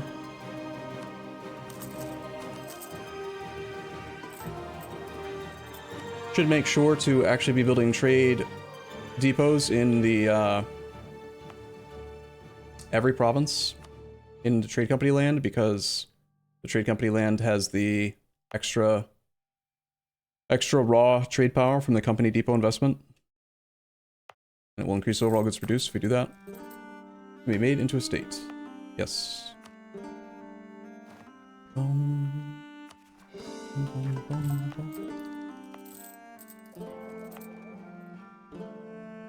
We have no governing capacity available right now. We have way too many admin points.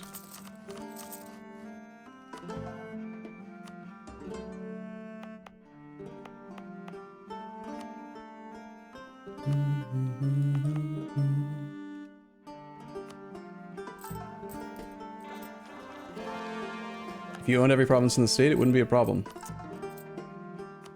True. You're not wrong. That would make it better.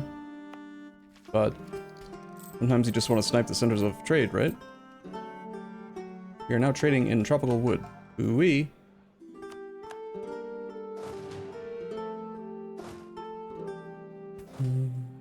I do not like having not enough generals to train all of our troops.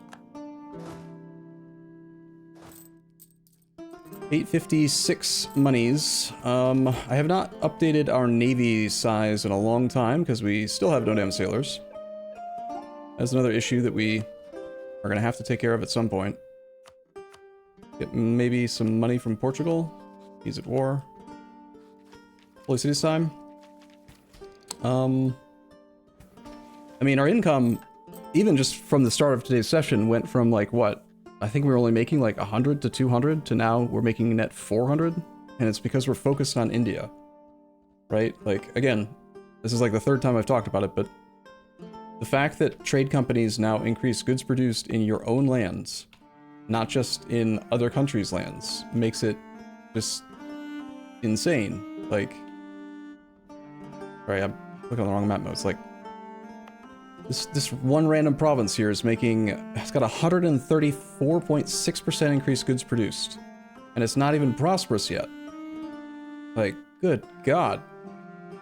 Right? Trade Company Sailors Building. The Trade Company Sailors Building is one of the least effective returns on investment buildings in the game because it increases local sailors by, here, let's look at the province of Combat. We have sailors of 78 because we have 90% autonomy in a trade company. So if I were to build the trade company building, it would give us 78 more sailors. 78. Granted, it would give it to us in all of the coastal provinces, and it is still more than what we have. The better way, I think, to get sailors would be if we could afford to build some impressment offices in non-trade company land. This would increase the local sailors flat 250. So like here. Non-accepted culture. We don't... That's funny. We started the game off as Swahili, and we don't accept Swahili culture because of these uncolonized provinces. So stupid. That is really dumb, actually. We don't accept our own people. Just colonize them? Yeah, it might make sense to take like the first idea in expansion or something and just start a bunch of really expensive colonies just to fill those provinces in. That one guy, Miles, thank you for your sub. Thank you for your Twitch Prime. Obviously, we can also build docks, and there are going to be a few places where it makes sense to, but building docks in trade company land is the same thing, because it's just... There's no naval force limit penalty from autonomy in trade company land, but there's a 90% penalty to sailors and manpower. So, they're not good for generating sailors and manpower. Unfortunately. Impressment offices are also double effectiveness in salt, fish, naval supplies, and tropical wood. So we can get 500 sailors base, and then make sure to have dry docks in those locations.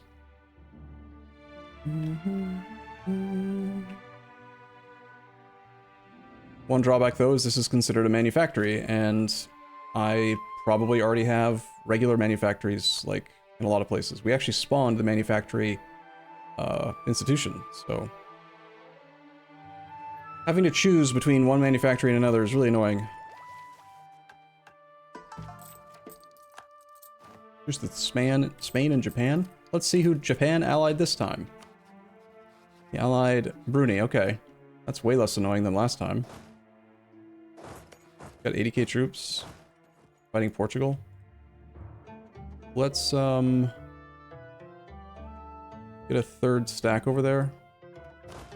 We have access. Emperor won't give me access. If I had access to Jumper, we could just walk. Super convenient. Let's start by going here. Whatever, they're gonna suffer an attrition tick, I don't care. I'm not gonna sweat the small stuff. Bum, bum, bum, bum, bum, bum,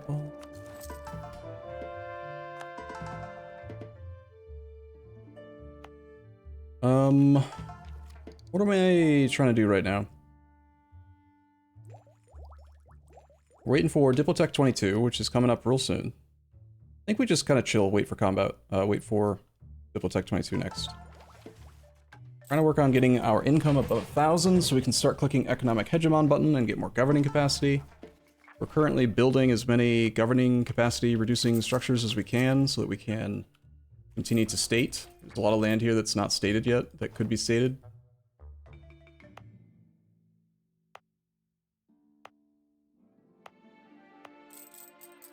Another thing we could do is try to get some more coastal level 3 centers of trade. That gives extra sailor modifier, plus 100% for the whole state. I've got 2 level 3 centers here. This is a decent state for a level 3 center if we want to just get sailors, but we'd have to dev push this to 25. It's kind of high.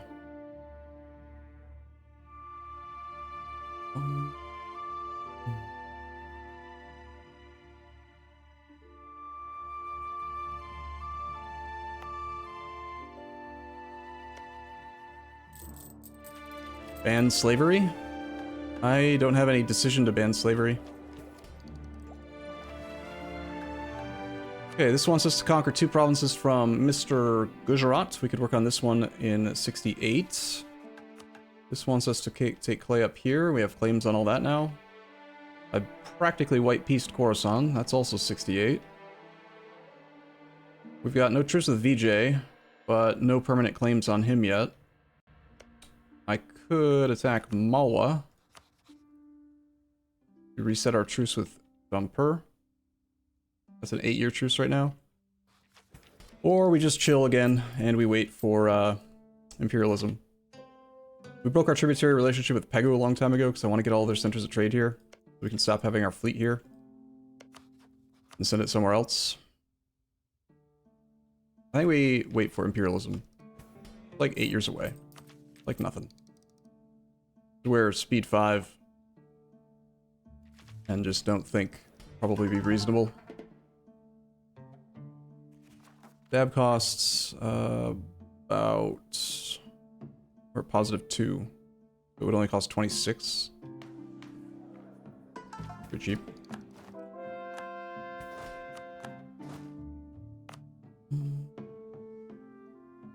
This is going to be a trade company.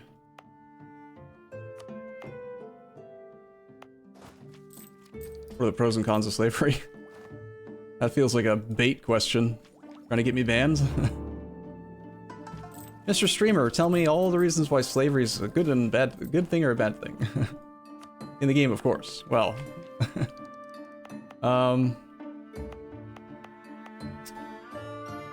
Well, the trade good, slaves, does give, I believe it's global tariffs? Yeah, 25% global tariffs. So if you're playing the colonial game and you're trading in slaves, then you get more tariff income. Because, you know, tariff income's really high. Inside joke. Ha ha ha ha. As a trade good, slaves are not very valuable. Right? Slaves are at 2 base price, currently at 3 because of the triangle trade. Compared to other trade goods, like, they're not very valuable, and when you ban slavery in the game, then all of the provinces you own that create slaves will flip to a different trade good, which will generally be a more valuable trade good, so that's good. We need a new general. Who shall lead?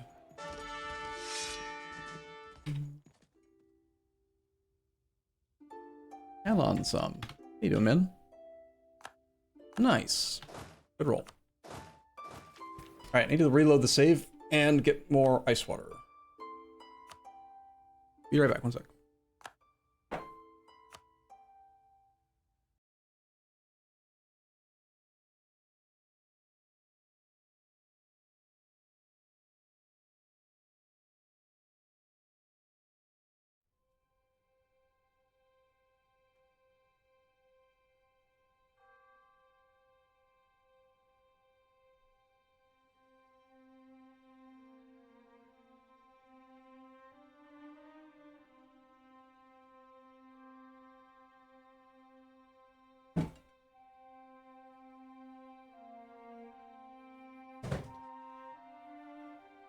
The main reason to ban slavery is that it's unprofitable. Well, it used to be better back when tariff income was better. And so yeah, it was last night or the night before, I can't remember which. I think it was last night, actually. I mentioned at the start of the stream that I rewatched part of Floriworry's stream from yesterday, his the Three Mountains single session thing that he does every year. And it made me want to rewatch some of our Mongolia campaigns. So I googled the following. I just said, EU4, Arumba, Floriworry, Mongolia. And of course, if I search for those 4 words, the search results are going to include all of the Reddit threads about how big of an asshole I am and everything with regards to Paradox and the tariff thing, and it actually linked to the video I tweeted like a couple of years ago, like, this is the video that, you know, got my relationship soured with Paradox, and went down that whole rabbit hole again, which was not fun. Thanks Google. Why was I talking about this again? Oh, because we're talking about tariffs. Yeah. Yep. So that's why. That's why cause. Bum bum. Which side do we make more money with? This gives tax modifier plus 10. 20, sorry. 20% increased taxes is not much. It's not going to do much for us.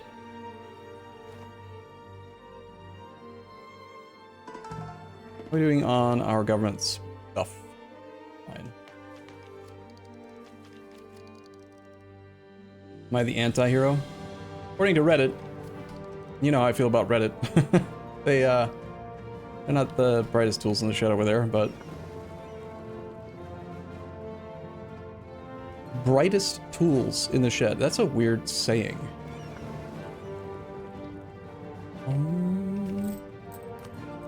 I gotta get some more sailors somehow, man. This is driving me nuts. God, those words feel gross to say. I need more sailors. Ugh. This is the sharpest tool, not the brightest. I see. That's just me being dumb then, saying the wrong words. We have too many relations again. I need to ask for access through some little dirt. Bum bum.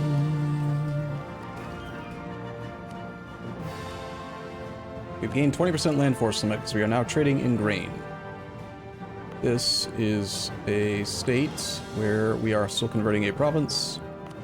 Mewar has no center of trade, so it is a state.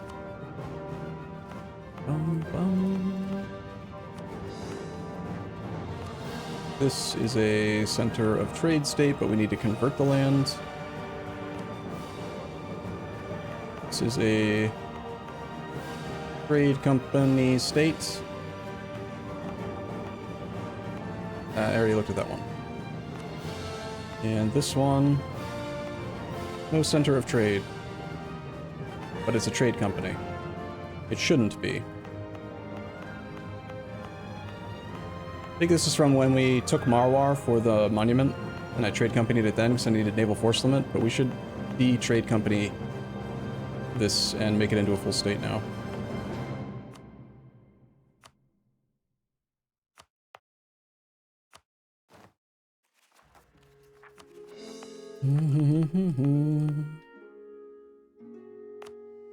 Okay, and those two are becoming trade company states. Oh, we're good.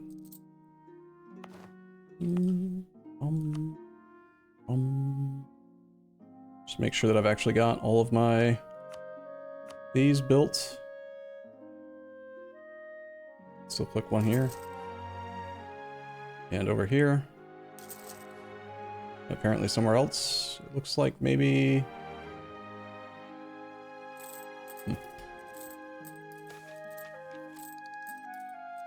You missed how sailors got borked. Sailors got borked because of a common problem that happens in most of my campaigns, where if you use a lot of trade companies, every trade company province gives you an extra 0.5 base naval force limit, and it removes the autonomy floor from naval force limit. So we have 3.8 naval force limit from this one province. It's only a 13 dev province, but 3.8 naval force limit. I tend to highly prioritize shipyards in every coastal province that I can, and then we end up with a very, very large naval force limit. The problem is that we end up building so many ships that there's just not enough sailor generation to deal with it. And then all these trade company provinces having a 90% penalty to the sailor supply. Like, this province could have 780, instead it has 78, because it's a trade company. You know? So that's kind of the issue. I think we are going to start building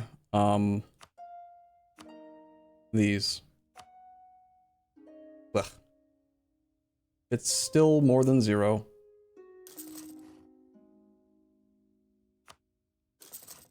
More than 0. So yeah. Another thing is that, and this is pretty common with the ships. Did you know that ships get increased sailor requirements as you upgrade them? Like a heavy starts off at 200 sailors per ship, now it's 600. Frigates start off at 50, galleys start off at 60, transports start off at 50. So we're chasing this ever-increasing sailor requirement while also not generating very, very many sailors, you know? Bum, bum, bum, bum, bum, bum.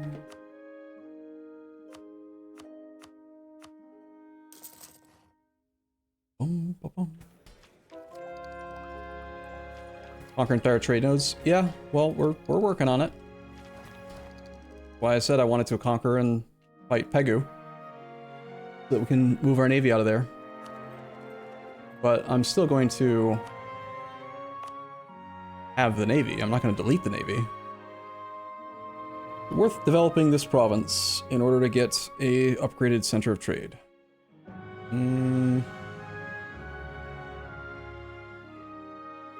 Only 5 more local trade power. Probably doesn't really matter.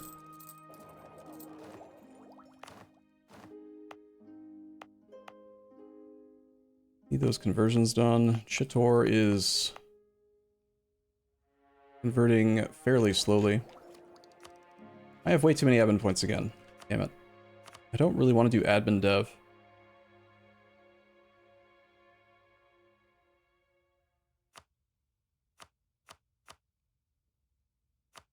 I think we're gonna burn the tax dev now.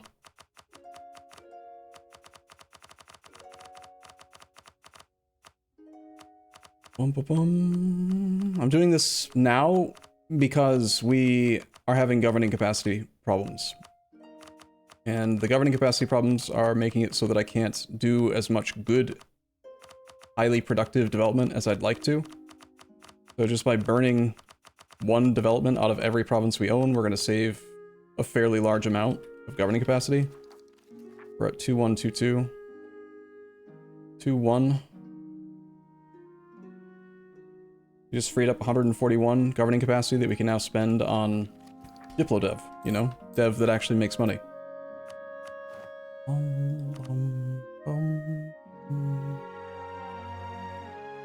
We do have a gold mine in Masapa that is not developed yet. It's not too expensive to dev. Switch back to our dev cost guy. They don't like me enough again. Why don't you just continue to like me forever? Is it better for world conquest to keep the HRE vassals as Prussia, or form the HRE for the core cost reduction and admin? For world conquest, the advantage to the HRE vassal swarm is automatic sieges, automatic battles, like they'll just swarm over everything for you. It'll insulate all your coring and overextension and rebels and stuff within smaller countries, so you don't have to deal with it affecting your entire country. It won't affect your religious unity issues, you know? And then the final click to form the actual HRE instantly integrates all of the subjects with no monarch point cost at all. It's just instant integration. So what you want to do is like tentacle subjects across. You can't create HRE princes outside of Europe, but you can have HRE princes in Europe who have tentacles that extend everywhere. So I would probably do it that way, like get like 8 to 10 subjects and then just tentacle them across and have them spread out the overextension between them.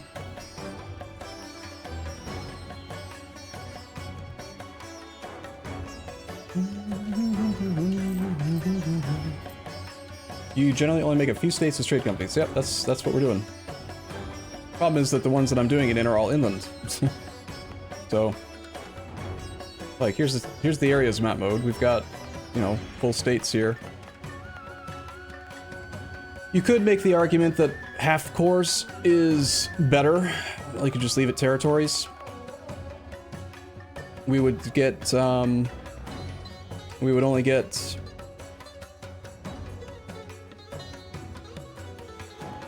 If we state the land but don't full core, we could have 50% autonomy here.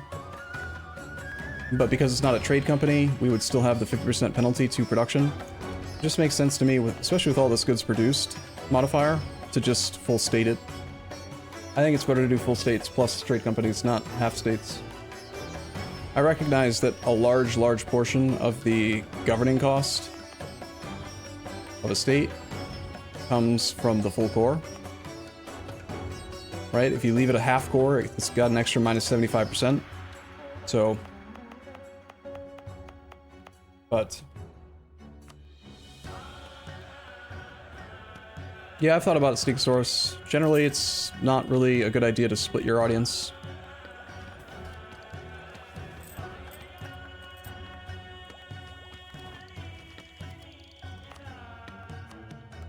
Didn't actually take care of the admin point problem, did I?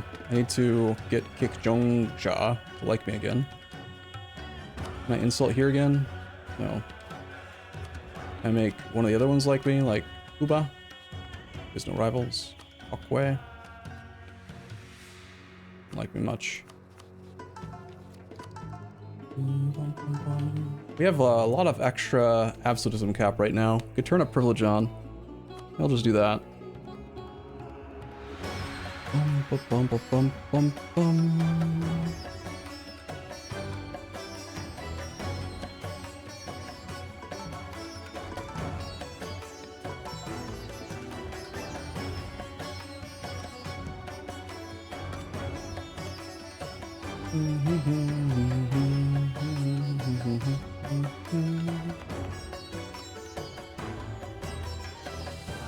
It's still fine to do some gold dev. I'm fine with this. Take to 10. Get them all to 10. Also got Butua. Not at 10 yet.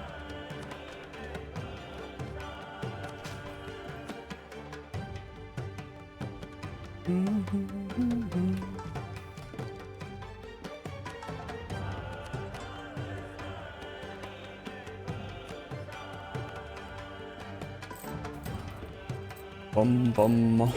When should you press the centralized state button? You should centralize state when you have... If you have... I think it's economic ideas, it's cheaper to do, or is that infrastructure? I think it used to be economic, and now it's moved into infrastructure. Let's expand infrastructure. Bum, bum, bum. I could have sworn that there was a idea group that makes it cheaper to do centralized state, but there's definitely a government reform on tier 3, I think it is. Centralizing a state will refund 50% of its costs. So the issue is that you need to get through your governing reforms, right? Like tier 11, getting more max effective absolutism and more admin efficiency is pretty important long term. Not to mention the other stuff that we're going to have on other tiers.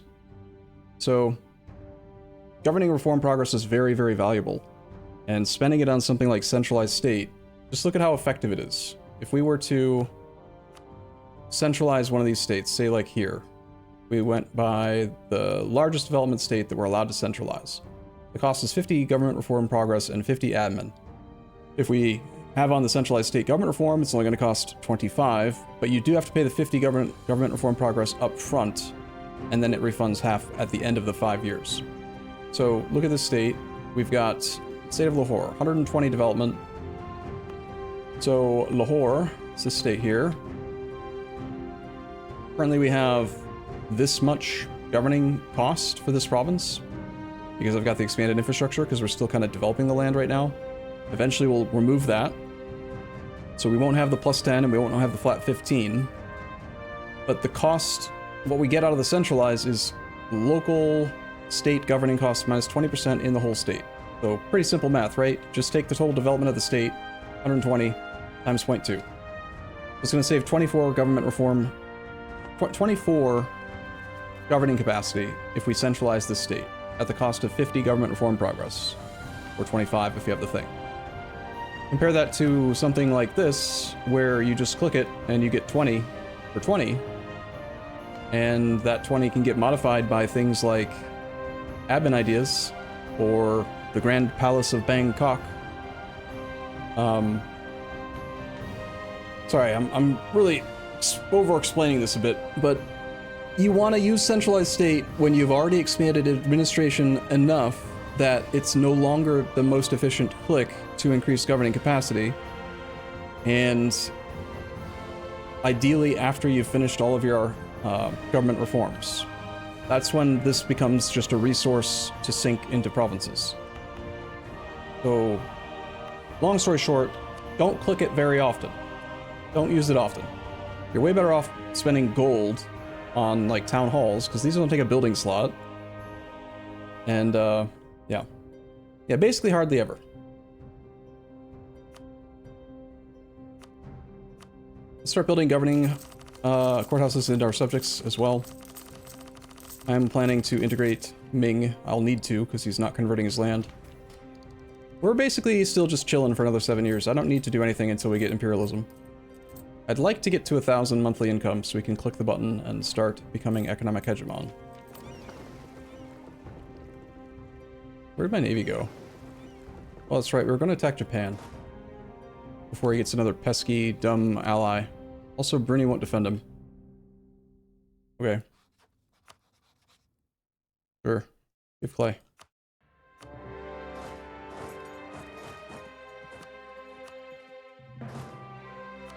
Boom, boom, boom. You go here. You could go here. You think 2 armies are enough to beat Japan? It's got 80k troops. 2 armies might not be enough. The navy is here. Need that 1 heavy to come join them.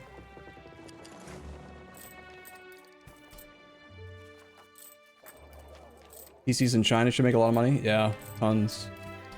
We could start the process of integrating Ming, but obviously governing capacity will be an issue if we integrate a subject who has 1154 dev. So we should definitely pre-build courthouses there. We have access to town halls on the next tech. That's going to save us a lot as well. In fact, I should be stockpiling my own cash to upgrade all of my existing ones first before we build the ones in our subjects. But I'm not going to unclick all those buttons now. Just not gonna. I'm not blockading that fort.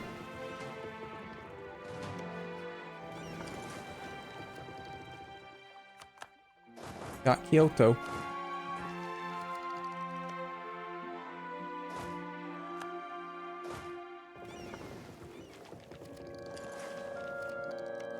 He is in a war with Portugal, so his army might not even be here. He does not want me to go here, huh? And he does not hear us.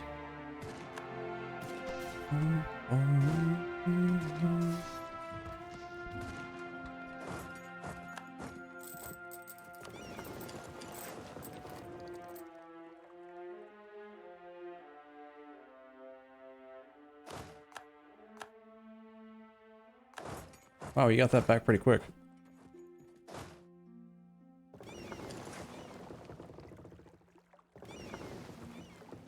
These guys can group up. You're gonna auto-transport up to, say, here.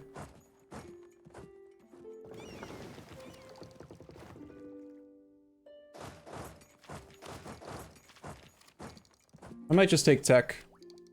We're through the stage of the game where we, like, need to try to be super efficient. Like, we still want to be efficient, but the whole reason I was trying to be super efficient early game is to snowball it, and we've already snowballed it, so...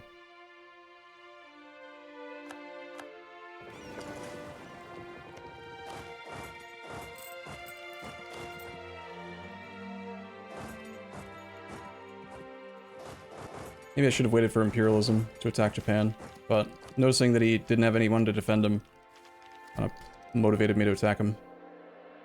You guys can come over and join, say, here. Oh, we assaulted the fort. I didn't see that. I have no spy network on him, which is obviously a mistake. Also, we don't have a merchant out here, but we can. Let's get the guy from Lahore. Get our extra siege ability going.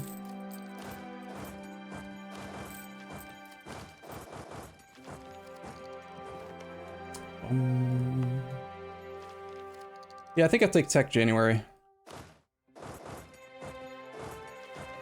We're already efficient enough.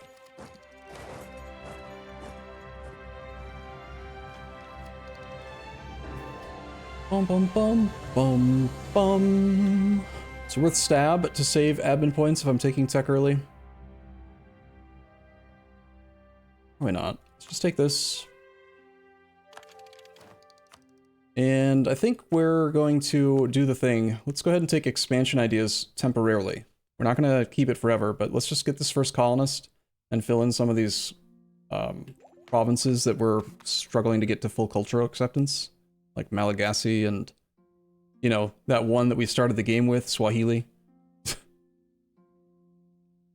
Out of curiosity, I wonder how much of our dev is Swahili. It's probably like the largest portion of dev in our entire country and it's not accepted. Hilarious. Swahili is 14? Only 14%, wow. A lot smaller than I thought.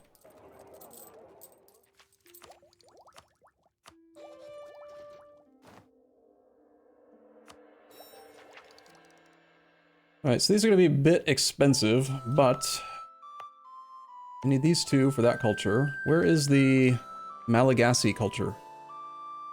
Anybody know?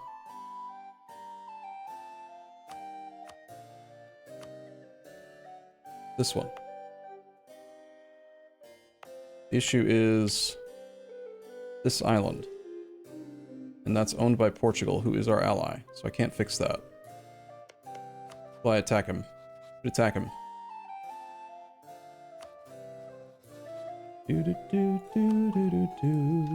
Alright, I guess we're fixing Swahili. Which is these two provinces.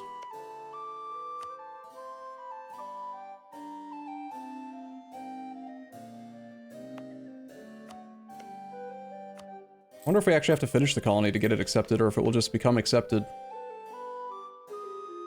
It's like we don't even have to finish it. Yeah, it is now assimilated, giving no penalties. Can I just cancel the colonies then? And keep it accepted? Yes. That is wonderful. Alright, what else can we fix? Yemeni. We just need a province from the Ottomans.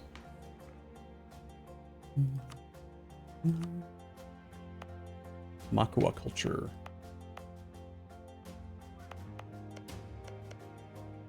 Well, this will take me a couple months, but I can do all three of these.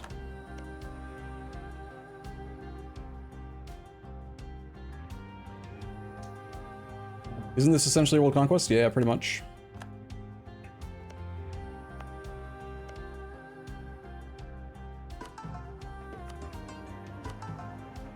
Time for the Muslim manpower click button. What is culture bonus? For which? We currently only have one. We've got the Hindustani bonus. The Great Lakes can give us looting speed plus 50%. So we're going to take care of that one up here as well.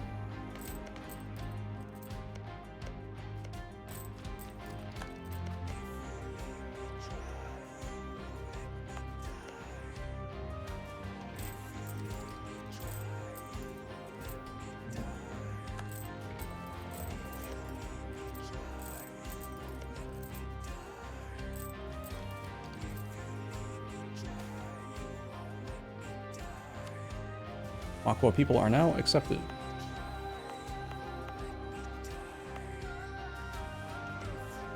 This one is these two.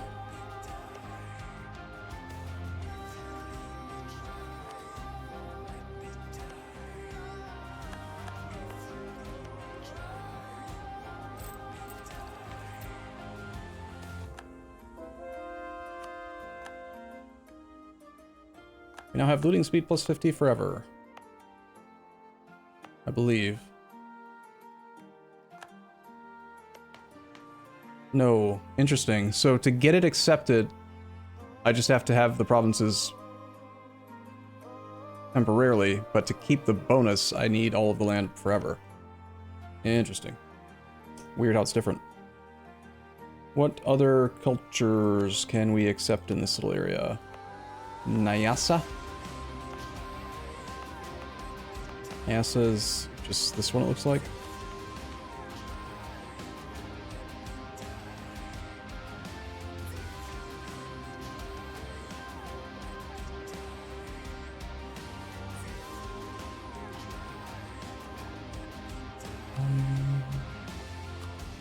Aruba is one province. I should just kill this guy.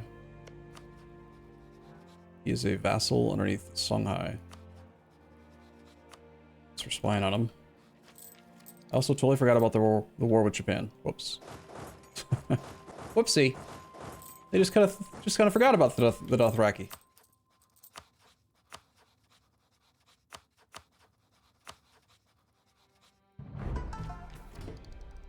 Why not just run a bunch of inefficient colonies? We can.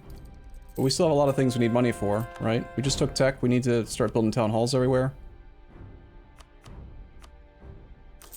So I have need for infinite money. So spending money inefficiently on colonies just for a looting speed bonus is probably not the highest on my priority list. You know, looting speed plus 50 doesn't increase the amount of total loot available. So there's still only going to be ducats equal to the development of the province available. 25 gold here, right? And our army right now loots 2.7 per month. It'll go to 4 point whatever. That doesn't get us closer to forming economic hegemon because loot. I don't know, actually. Maybe looting foreign cities would work. Can you trigger economic hegemon by, like, actually looting a lot of land?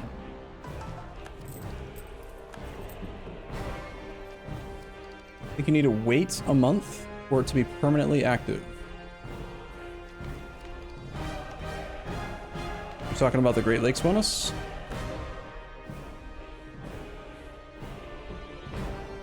I don't think so, but I'll try it again.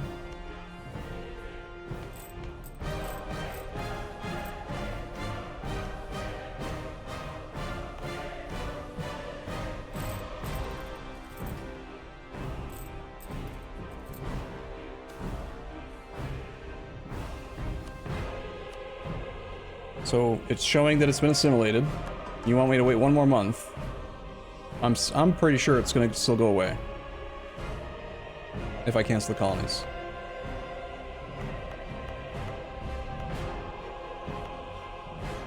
We've lost the effect. See? Doesn't work.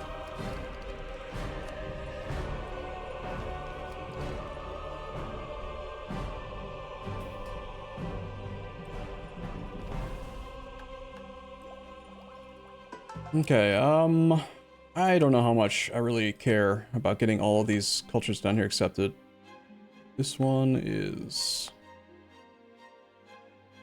like 2 provinces, or a single province with 5 dev. Doesn't really matter, does it?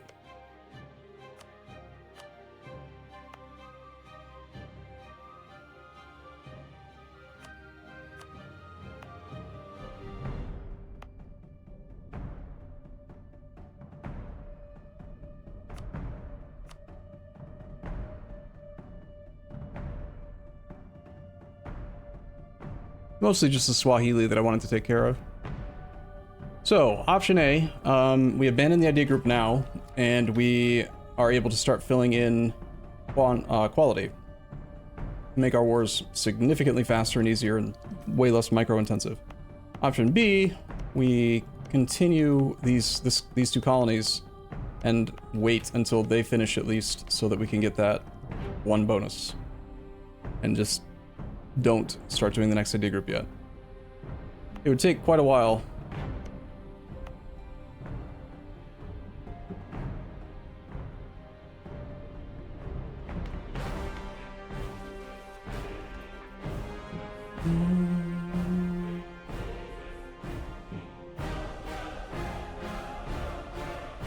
If you swap to the colonist government reform, the governing reform requires, I believe, the entire group. This one? This was, you have to have enabled exploration. I don't know, maybe you are allowed to keep that one.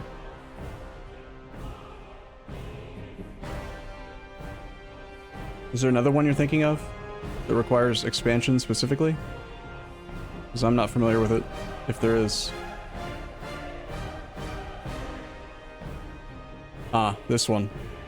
One of the following must be true. We have to have completed the whole group. We're not going to complete the whole group. I think we just go quality now. We want to focus on the thing that's going to get the job done, you know? We got a few more accepted cultures. It's fine. That was worth the admin points, in my opinion.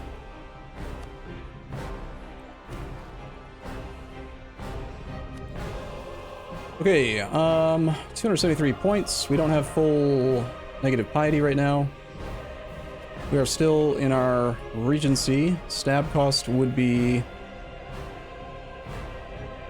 hard to say because you can't know when you have max stab, apparently. We'll just start filling the ideas in now. And we'll focus mill. And we'll set our tributaries all to military points.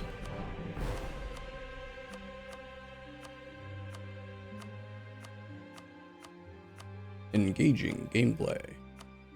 Click the buttons. Click them. Click them. You know you wanna.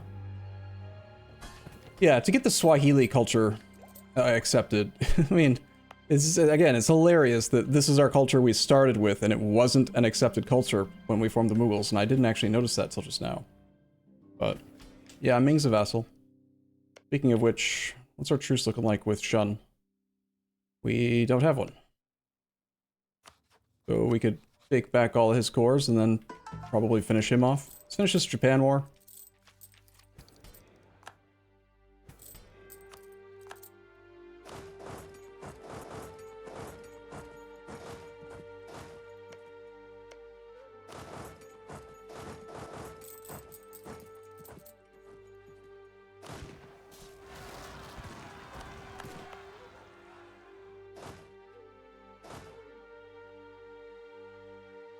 Maybe not the best place to be drilling right this second.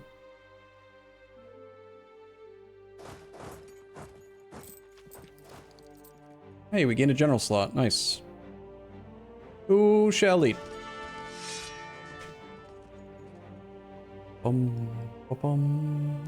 Maybe new tributaries? We cannot make more tributaries.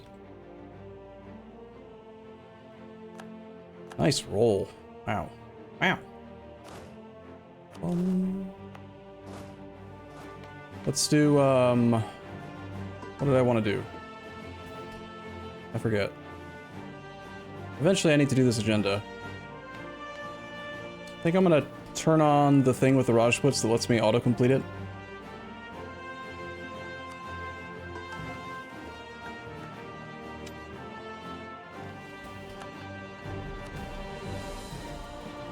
Build manufactories. Make the Commonwealth like us. Build a training field. That's easy.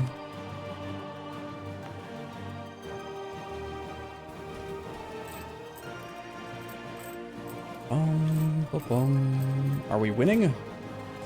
We have artillery in the front row, but they do too.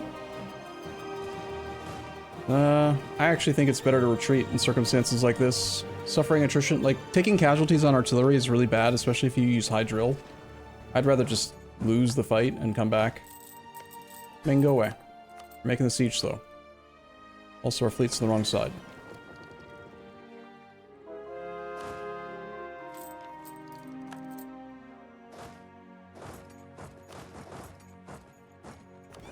He is beating my navy. Prague is not doing well. I just assume he's beating my navy, you know? This is our navy. 5 techs away from Imperialism CB. We're also coming up on more dev cost modifier and admin efficiency from tech. That will be nice. Back them in the hills. Just siege everything.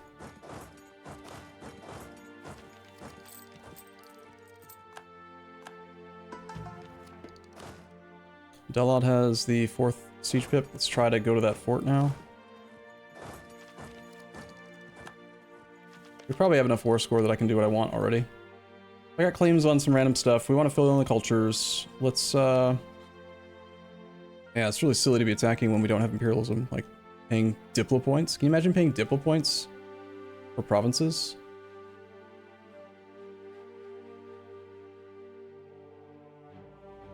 Can't demand it because it's to me too much war score. That does look like it's gonna fill in, we're one province shy, dang it.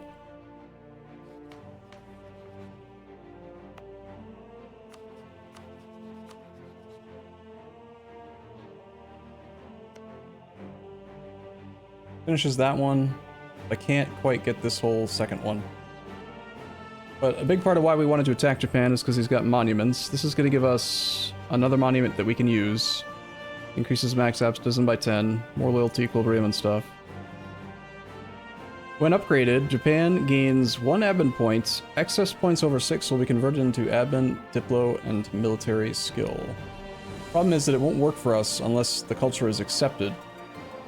And I can't get the culture accepted unless I take every province in this thing. So I think we have to hold off on down here.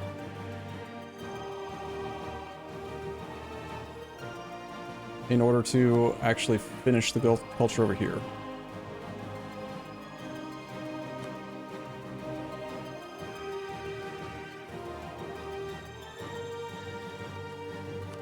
And the other monument was this one. It's not as good. It's meh. It's whatever. It does make generals cheaper and free war taxes. It's kind of nice, I guess.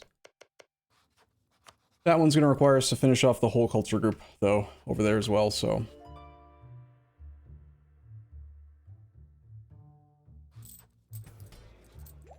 Monument. Japan got 7 morale. That's neat. Not saving them.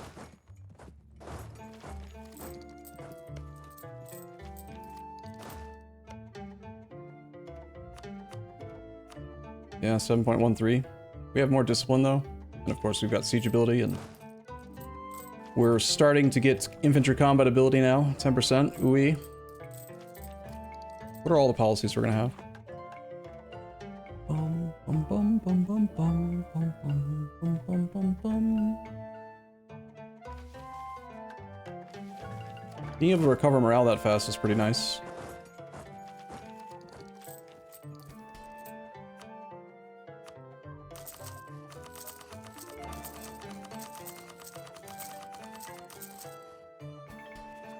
Okay, governing capacity is not an issue anymore.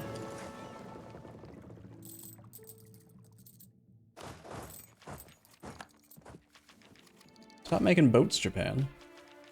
I don't want to have to fight boats.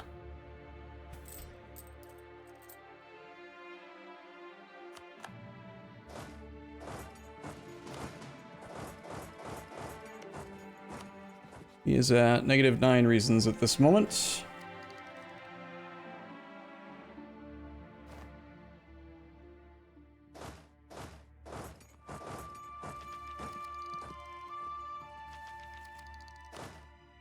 I think I'm gonna kill his army, just for good measure.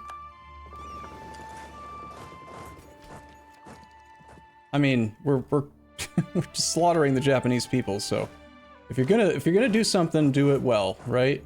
He's trying to retreat behind the strait. We won't be allowed to.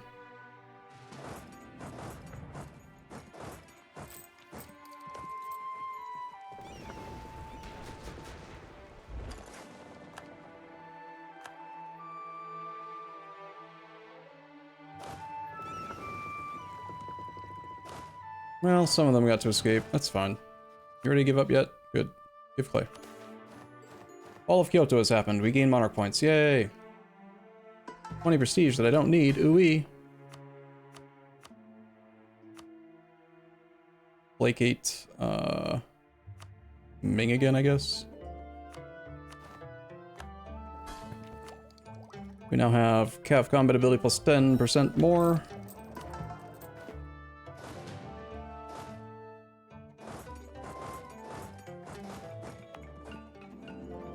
Bum, bum, bum, bum, bum, bum.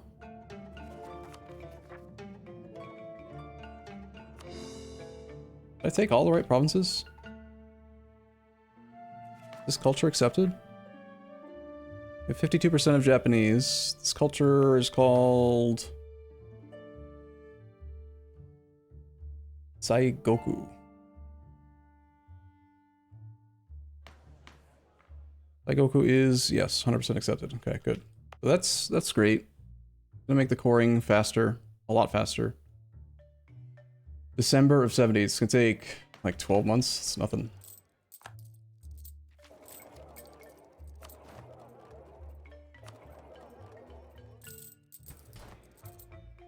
We can seize land.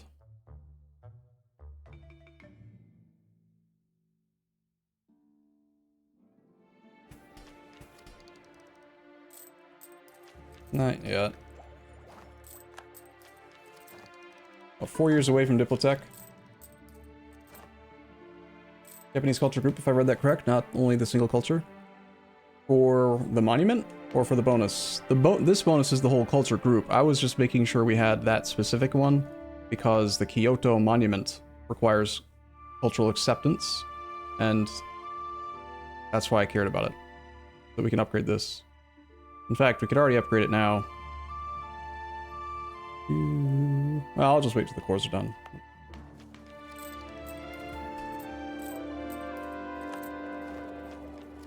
What makes Mughals good for this challenge? Instead of having cultural acceptance slots, you can accept every culture, which means that you don't get any of the penalties, like these. Right here. So, local missionary strength -2, right? If you accept the culture, then it's easier to convert. So that's a 2%, basically just like a 2% missionary strength bonus in the whole world, assuming that you conquer entire culture groups. And then you get bonuses if you get the whole groups. So, Mughals are capable of stacking some of the most overall modifiers in the game.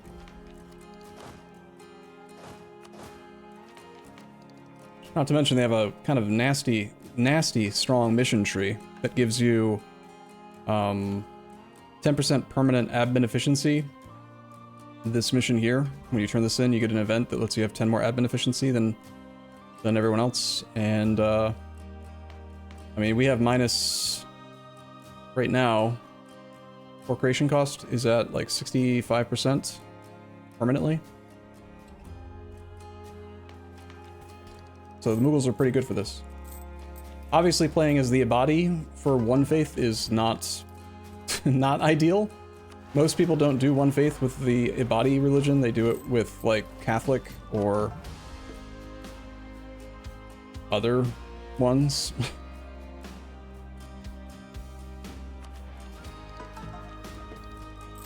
I mean, people do it as every religion, but Ibadi's got to be one of the worst.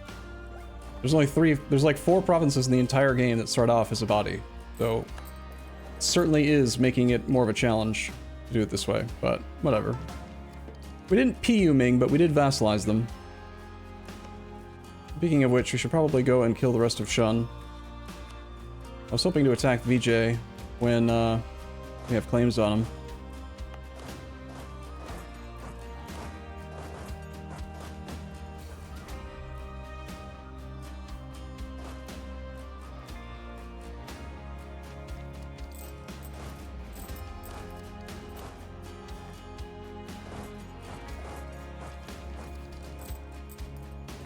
These guys wanted me to build a training fields.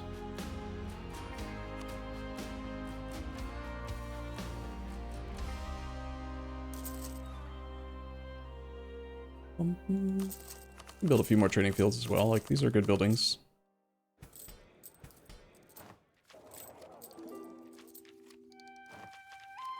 Muslim group, so it's OP. I mean, I think that the Muslim faith is the Muslim religious group in EU4 is, in my opinion, the strongest religious group in the game.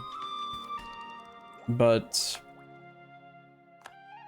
Ibadi, even though Ibadi has better overall modifiers, I think goods produced plus 10 is better than what like Shia does or what Sunni does. But just the fact that there's only 4 provinces that start off this religion make it not as good. What are we waiting for right now? We're waiting on our cores, and we're waiting for the next tech. Gain autonomy. The family of our regent will take this very badly. Huh. Weird. I don't want events about my regents. I don't care. They can just, like, be mad.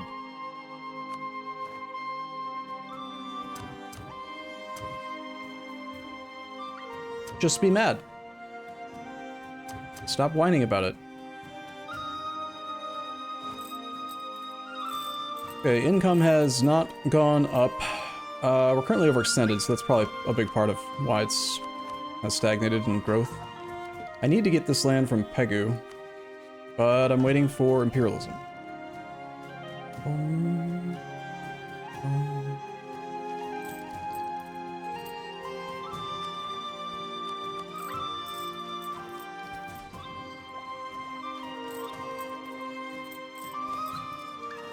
Is it cheaper to core land than it is to integrate subjects currently? For us, yes. Altogether, we've got all power costs -10, core creation costs -65. So like when we're looking at land in India and we have a permanent claim, we actually have 90% core creation cost reduction. Plus the all power costs -10, plus admin efficiency. But admin efficiency applies to both integration and to coring, so I don't really, don't care about it as far as trying to decide which one's more efficient. When it comes to our diplomatic annexation discount, we can currently get a 15% policy turned on and another 10% policy. We can have minus 50%. 50% versus 65%. It's a little closer than it was earlier. We have to finish quality before we get that other 10% though.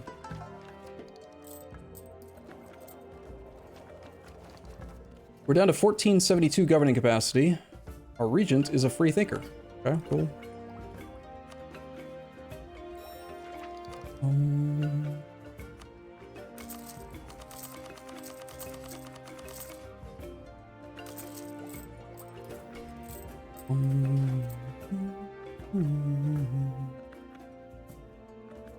I think I still have 2 more government reforms to do. Yeah, we're only on tier 9. But we're a long way off from this one. It's gonna take forever. Monarchies are so slow. Turn on the religious conversion button. We'll just convert all this land. Now that we have more, this is exactly what I was talking about a long time ago. Like, remember when we were first moving into India and making our first trade companies and people were getting confused? They're like, wait, how are you gonna convert that if it's part of a trade company? And I explained that, like, we don't have good missionary strength yet, but we will later. And we're at that stage now, so I'm just... Now I'm going to do all the trade company conversions, basically. Convert first, then make it to a trade company.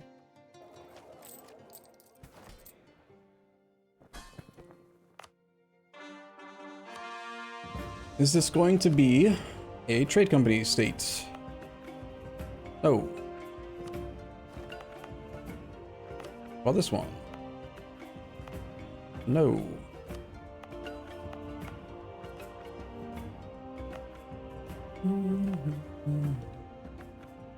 This one is stateable as well.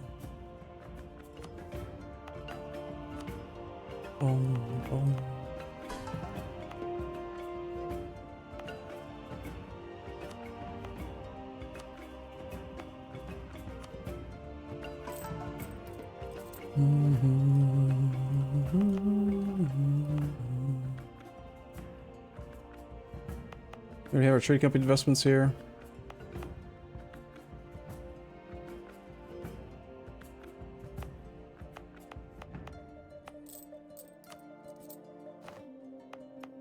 Missionary strength is at 7.8%. Let's actually not do these ones. I want to focus on the centers of trade so we can get the trade companies started first.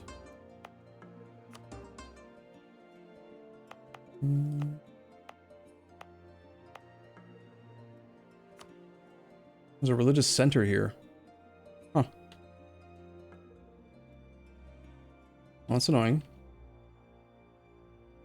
Well, let's get it dealt with. Why are you adding some provinces to the trading company and not to others? So my logic right now is if there is a center of trade in the state, then I'm adding it to trade companies. If it doesn't have a center of trade, then I don't add it to trade companies. And the reason why is because it does this. So you can see this is fully stated, and then this is all trade company stuff, right? So like Lucknow, because of that center of trade, this became a trade company state. This one is not, because there's no center of trade. And then look at the goods produced modifier. I'll wait. And then you'll see why.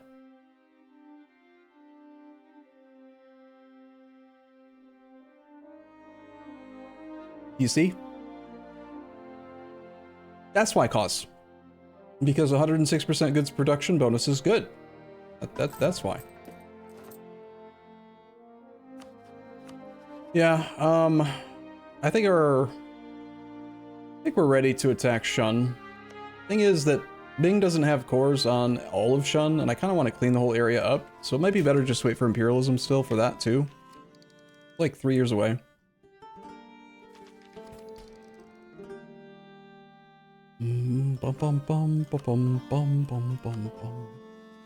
Like, if I have to fight VJ...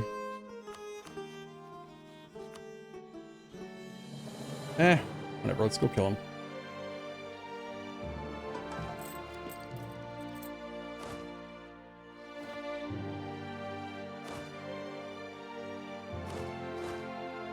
We'll leave one stack behind to police the island of Japan.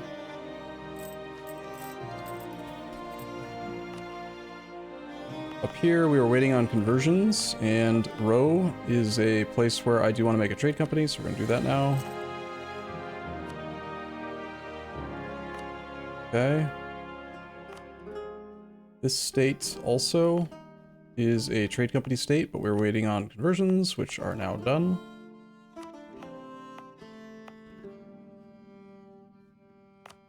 And then these are just both up here, and we're waiting on conversions, and then we'll do trade companies. It's fine.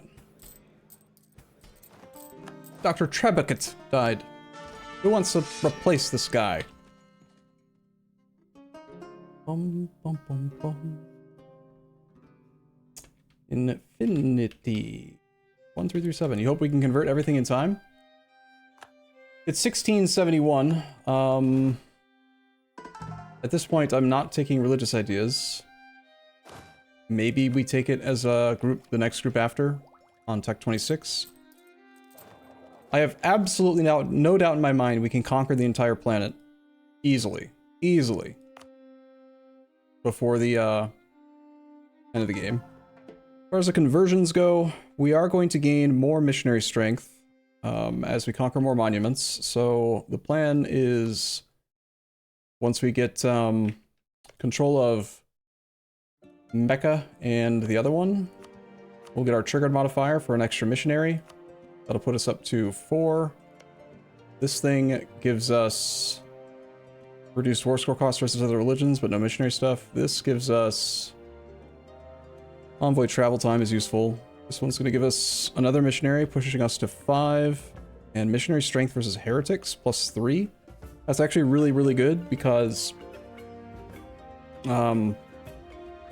heresies, from our perspective, are the Shia and the Sunni. And Sunni have minus 2% local missionary strength modifier, so they're more difficult to convert than a lot of other land. We conquer Constantinople, we can get another...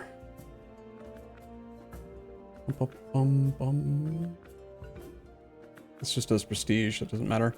Rome gives us this, so that's going to take us to 6 missionaries.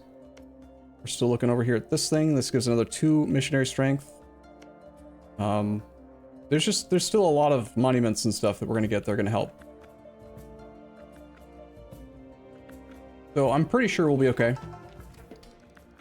But if things are looking dicey, we'll probably take religious ideas for the extra missionary, the extra 3% missionary strength. And I'm assuming that we're going to get policies with religious that gives more. Religious plus espionage is 2% more missionary strength. Religious with offensive is another 3% versus heretics. Yeah. There's so many sources of stuff. And I think that I could also still turn in... I could get a little bit more missionary strength in the policies. Sorry, privileges. Like the Ulema, we do have on... No, I don't. I don't currently have on the missionary strength bonus from this. We could do that. In fact, we have no need for the Pate or this thing anymore. Let's turn that on. And we could turn on religious culture.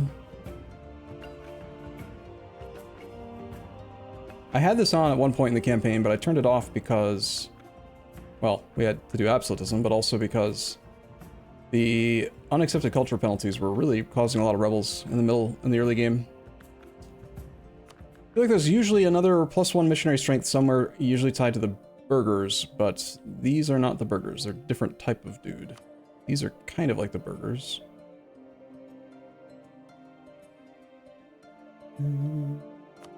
I don't think there's any more missionary strength in here. It's all just tied to the Ulema. Tikrit? Which, what's the province for Tikrit? You know? Do I plan to make the run as an edited content? Nope. But I will export it. I'm not going to edit, sorry. The Tikrit Monument, I see. Bum, bum, bum, bum. 3% flat missionary strength. Yeah, sick. That's great.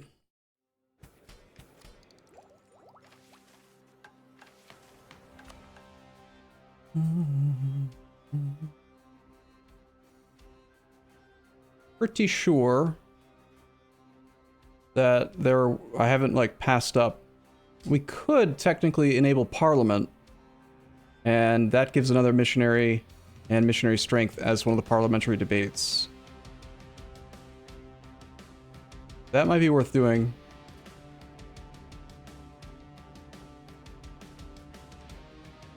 Does anyone know what happens if we install a theocratic government when we're the Mughals?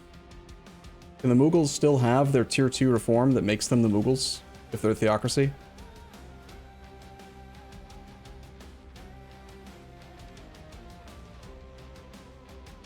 I'm guessing no, but Stonehenge at level 3 gives +1, but you need to own all of English culture to use it. Well, we're gonna. We're definitely gonna own all of English culture at some point. Yeah, we're gonna continue doing monument hunting, picking them up wherever we can. Whatever. We can upgrade this if we had money.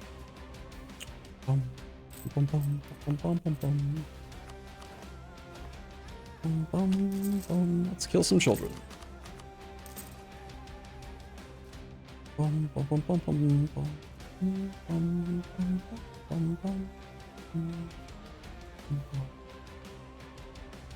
Are any of these good locations to maybe make a level 3 center of trade? Like 5 coastal provinces anywhere? 4 in this one, that's pretty good. 4 and 4 is not bad. I might take these to problem is it's trade company land. I don't want to debit.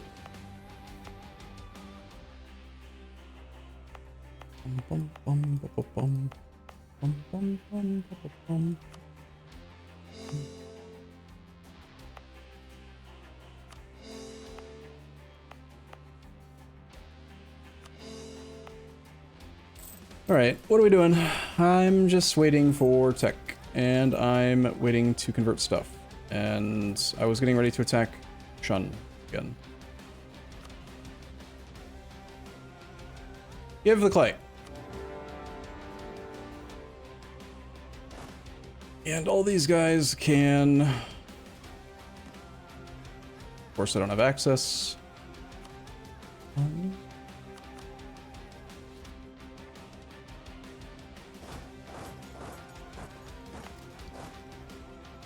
Silly guy only has level 2 forts. We have no leader slots. I'm doing a military ID group right now. Having a leaderless army here is not smart. Let's pull this guy over. We have room for another like 3 stacks, roughly. I wanted to make more men. Need military access through him.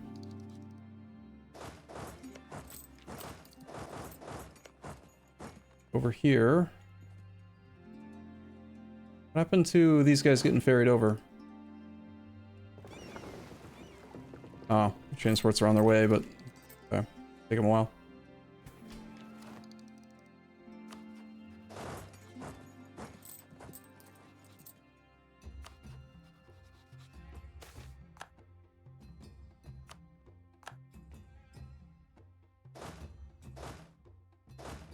Honestly, I'm just gonna do auto siege.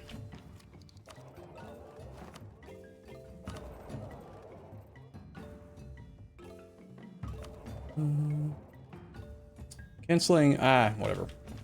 The missionary stuff is probably more important than a little bit of extra siege ability and stuff right now.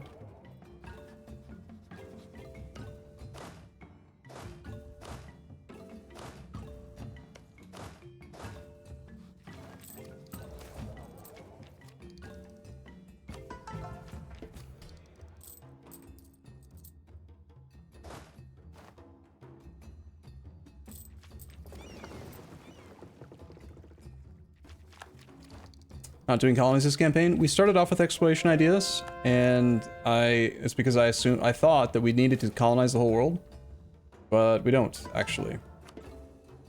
We just have to colonize. The third way achievement does require you to fill in the uncolonized land in Africa, but that's already been done. Everything else for One Faith is just based on, advisor cost plus 10? Ugh.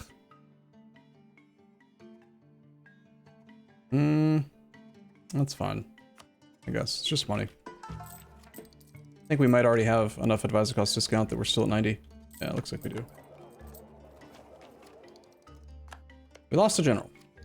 Doing a military ID group, but we need these generals for the war, so who shall lead? Use Pate click. We could do it right now. 8 watts, 117.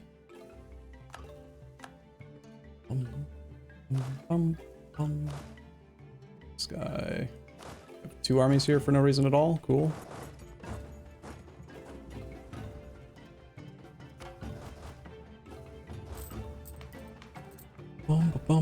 The 3 missionary strength is helping me to finish converting Japan right now. And we still have our regency, so until the regency's over, I don't really want to lose stab. One of our gold mines collapsed. Really? It collapsed from 4 dev down to 2? Jeez. Tough crowd.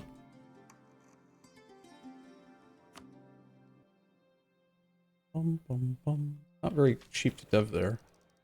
Wow, he never got the gold mine in, oh, it's in Echigo, not... I thought it was in Echu. He does have it.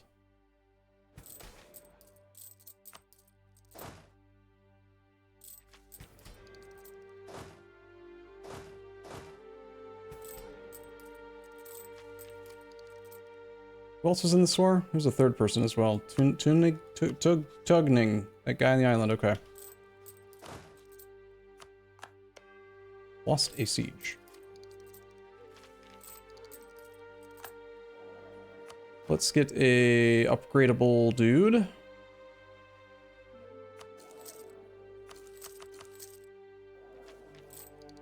Our armies are afraid. Avoiding armies. Why are they scared? Stop being scared. We have quality ideas now.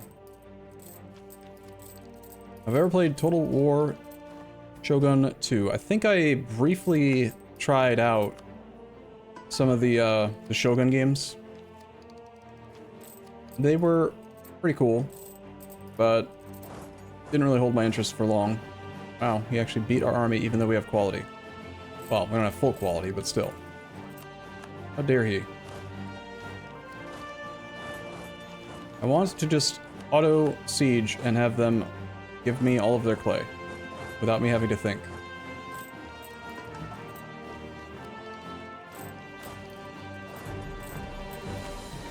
We have our tier 10 reform. Ooh-wee, governing capacity. Core creation cost -5.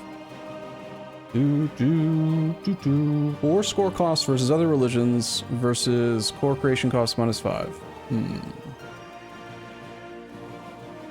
Possible policies is actually sort of useful as well.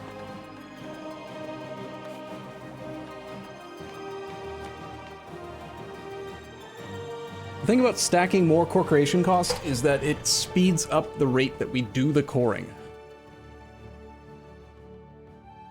So it's not really about the admin points anymore, it's just about speed. Yeah, the 5 autonomy and territories would also help out with sailors and manpower and whatever, a little bit. Yeah, trade company building is not my favorite building, but it is worth considering. We can get up to 25 war score costs versus other religions from 2 monuments that are not too hard to get. Stacking another 5 to make provinces even cheaper to take is also kind of appealing. I think I'm gonna go with the core creation speed. I think it's just gonna be about speed and blobbing and whatever, you know? Speed and blobbing and whatever, you know. Build some more town halls. Alright. This is probably gonna be the last war of the day. I'm going to wrap up fairly soon because I have a guest coming soon. We're gonna hang out tonight. And his name is Talkmore. Is there a cap on core creation cost? 90%, I believe. Either 90% or it's that you can't get the cost below 1 monarch point per dev. One of those two, I'm not sure. How dare you have a healthy life outside of us? My bad, sorry. Silly VJ with his under 9,000 troops. What's he thinking?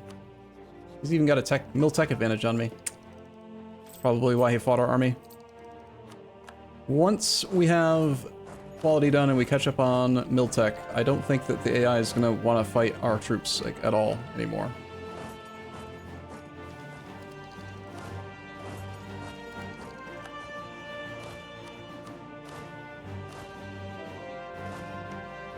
I want to come back and fight him soon.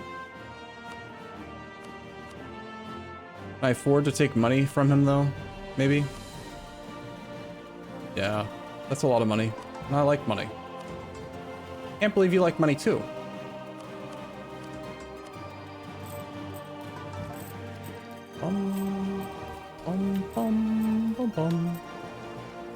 You think you can go down to just 1 per province? It's not based on development? I remember some mechanic like that existing as well. I could totally buy that.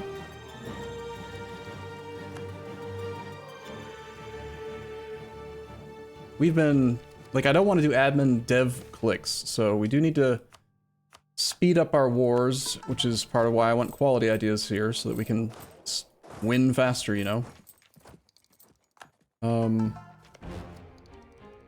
Very soon, especially after imperialism starts, I think we're going to stop paying any attention whatsoever to aggressive expansion. We've been kind of managing it a bit. You're not allowed to have allies when you're economic hegemon, right? It's -50 opinion with the whole world except for your subjects, but I think also you can't be have any allies, right? Can't remember now.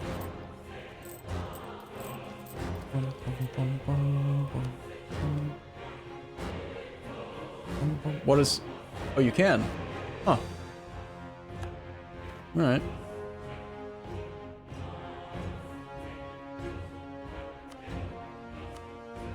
Let us take a spy network guy.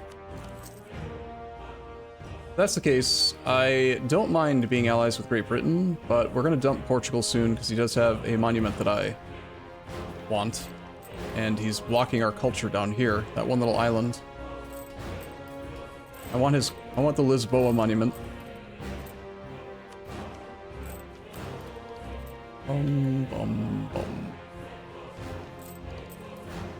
Need a claim on this.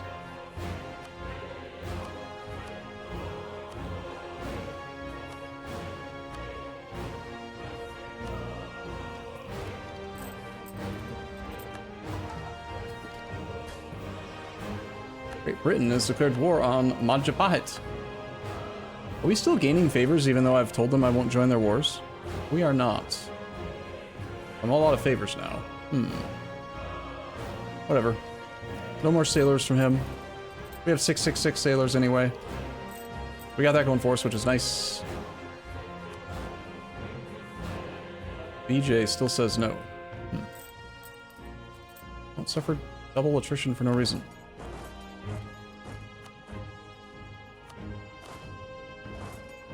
Not being dumb. We have a 443 error, another +2 babby. That's fine. Shit, there goes all my piety.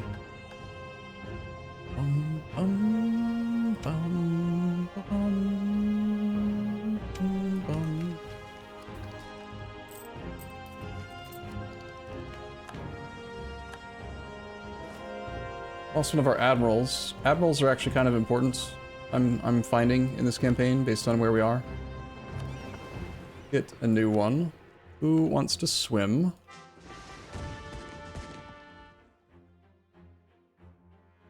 Were the tributaries useful? I think they were very useful for this run, yeah. We use them for, you know, powering through ID groups, getting caught up, just generating more dipple points for more dev clicks. We also a few times used them for manpower.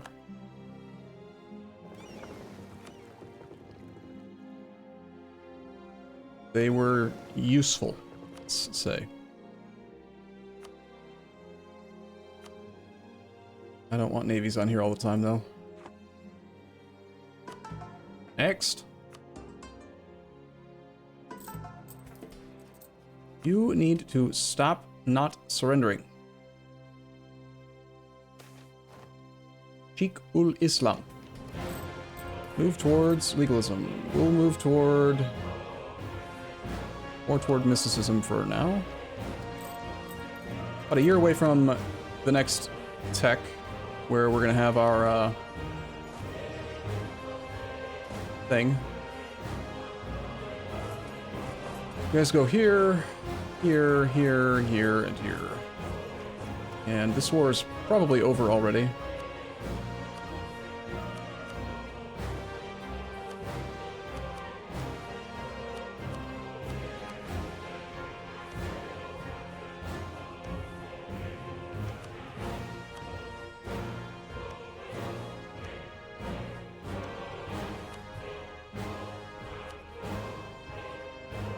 Do we pay a few dipple points to take Clay in here? Or do we just wait for the next war and use Imperialism? We're not doing a diplomatic ID group. We have influence ideas. Like 20 diplo points to take a 25 dev province. It's also a lot of aggressive expansion, and I'm still not quite where I want to be to, I think we don't. Turning land at Oirat, it's not gonna do anything. Pay points for Clay. See? Funny. I just, like, I was talking out loud. I wasn't actually asking, like, what do you think I should do, Jimmy? But, it is funny how I look over and immediately, of course, everyone's saying, take points for Clay. Clay! Take Clay! Mine? You know the reference? Mine? It's from Finding Nemo, I think it is. All the stupid seagulls are saying mine, mine, mine. Clay, Clay. Yep, you are like the seagulls for sure. Bum, bum, bum, bum, bum, bum. I think I might do Parliament.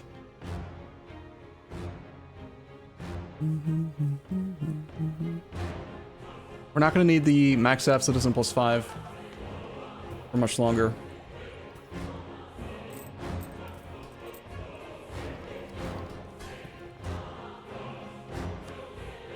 And that question earlier about whether or not we would have time to convert everything kind of made me think maybe, yeah, we only have 150 years, maybe. I want to, you know, make sure we're kind of going fast. What's this? Why are you saying no? Manning Yan Nan. No forts in the area. I need that fort. You are not good at sieges, though. You do it.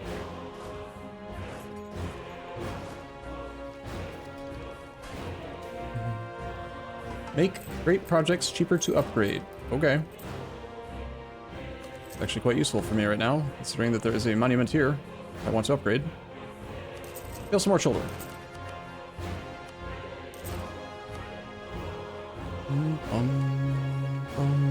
And the final one will make +2 Babby the second gain stats. And he's only 15 years old, so that's good. Try to not spend all of our manpower.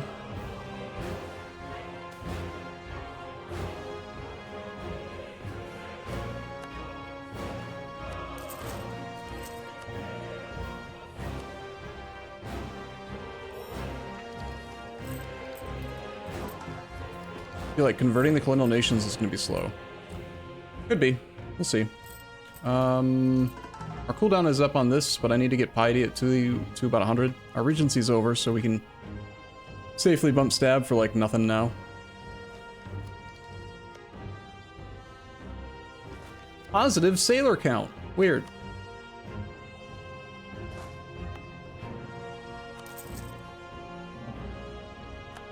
I'm sure we're gonna have plenty of manpower, right? Let's just not spend the last 10,000.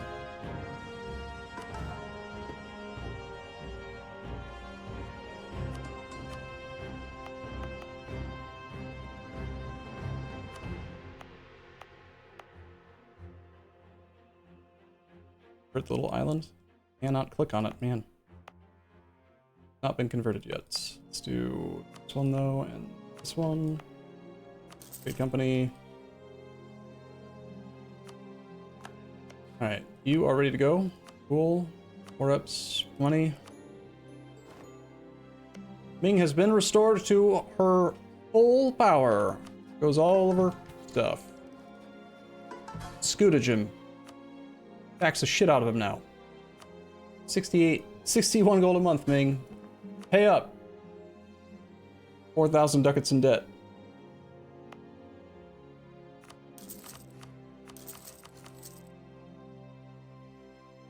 We're not at war, we can afford to,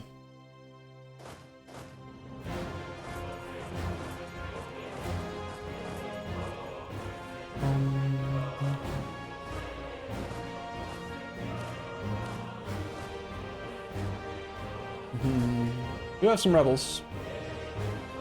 In a few places.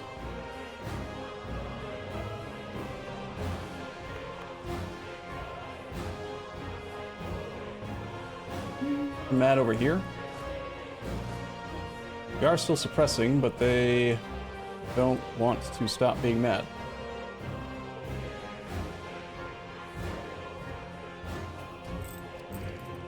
Whatever, they can just rebel, I don't care. Constantly having discontent. Fun. States are happy enough that I'm allowed to seize, but we've got to revoke this first. Which means that they won't be happy enough.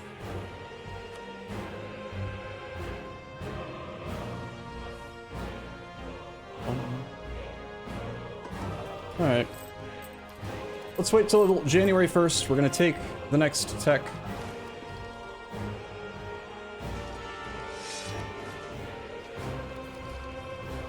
And go from there. About 130 gold a month in income away. I'm not overextended. This is still not converted.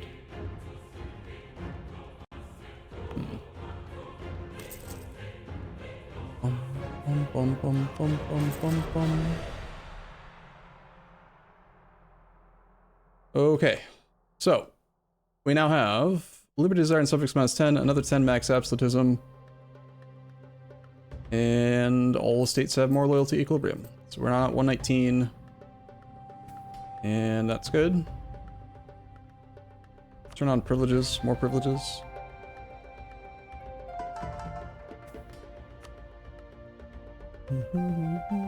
An absolutism cap for this one is pretty good, actually. Dev cost -10. Or sorry, -5. You guys are trending to 75.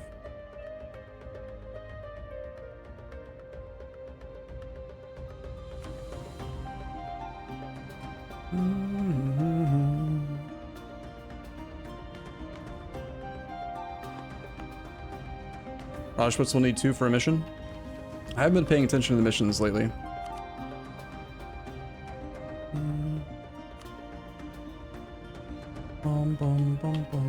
Alright, in January, we're going to have the next phase of the campaign to start. Which is going to be the imperialism phase, where we murder everyone. Would like to get legalism maxed out soon.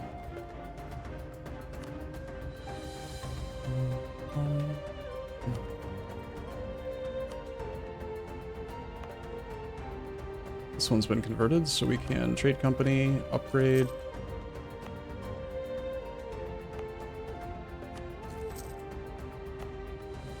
The state needs this building.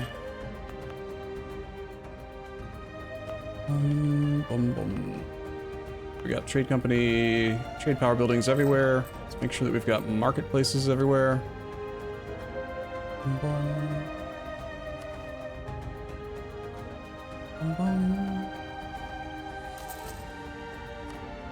Too many points. Alright, well, it's a good thing we're taking tech soon. I think we do start integrating Ming.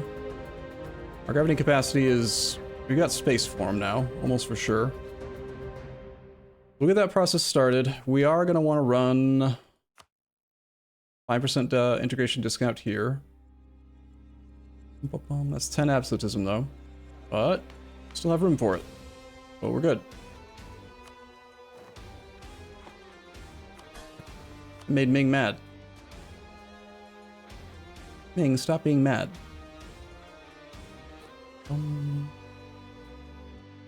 I don't want to stop diverting your trade, and I don't want to integrate you. And I don't want to dev your land.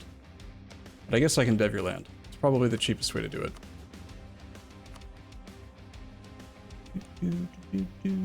Pulling 9 in per. Per. Why is your capital here, Ming? No, it's 18 to dev here, I'm sorry. Why did you put your capital here? It's weird.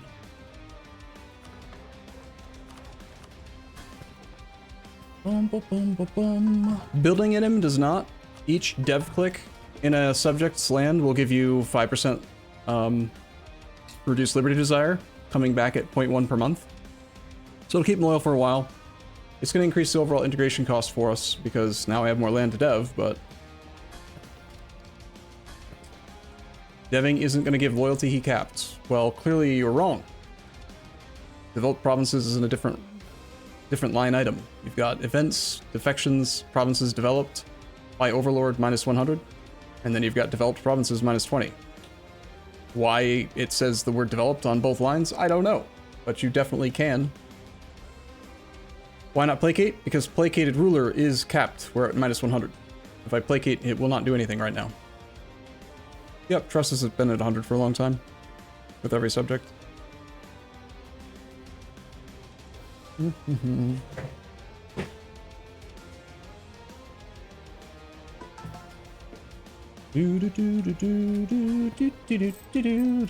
Today I learned games been lying to you for years. Yep, in more way than one, right? All right, let's wait till January. Get our next tech. Half-price trade efficiency guy is actually very useful, maybe for getting that last little hump to economic hegemon. I think we will take him. That would be you. No, it is not you. This guy.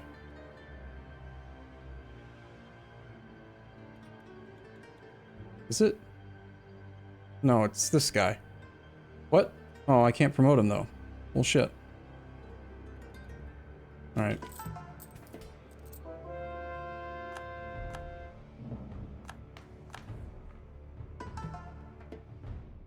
Let's get Kyoto converted.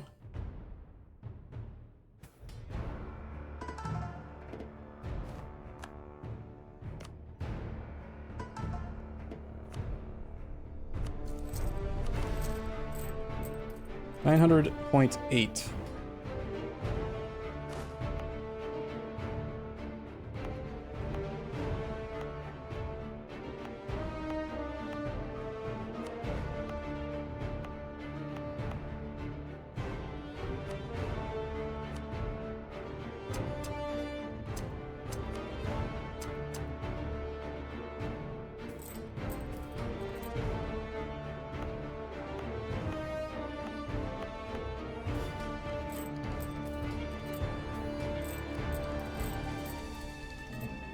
Yeah, I can show the religious map mode. One sec.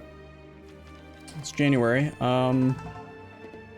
We're actually gaining piety very quickly, so I think I'm gonna hold off on tech until I can flip all the way to legalism. Just want to preserve my diplo points as much as I can. And I want to get this last idea.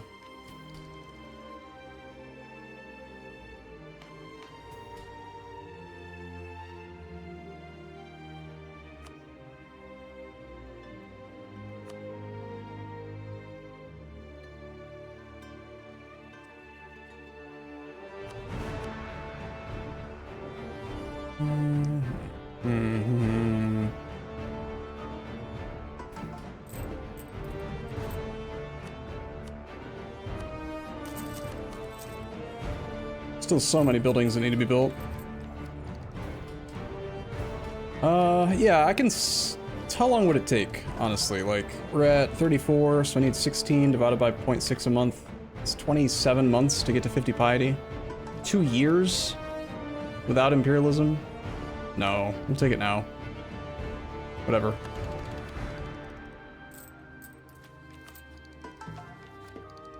Wait for our monthly ticks so we can get the imperialism CB. Unless I'm wrong and it's not till tech 23. I hope I was right. Shit. Sometimes I forget. It might not be till tech 23. Fuck.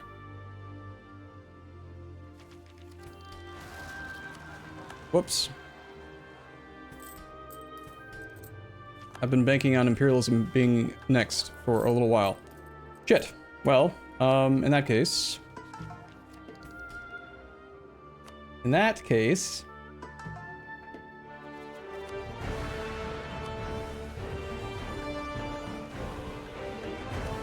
Damn.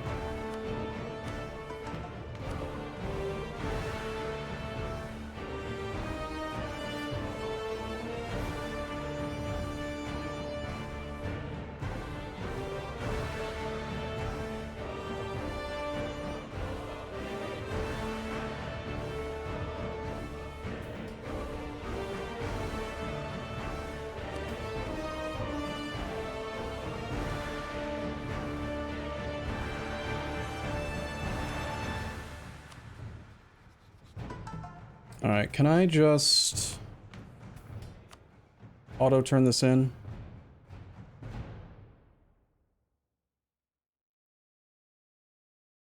This is off the Rajputs, but they go down to 50.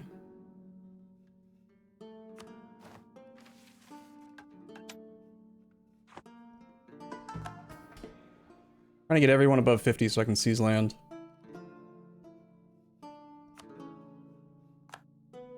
Alright.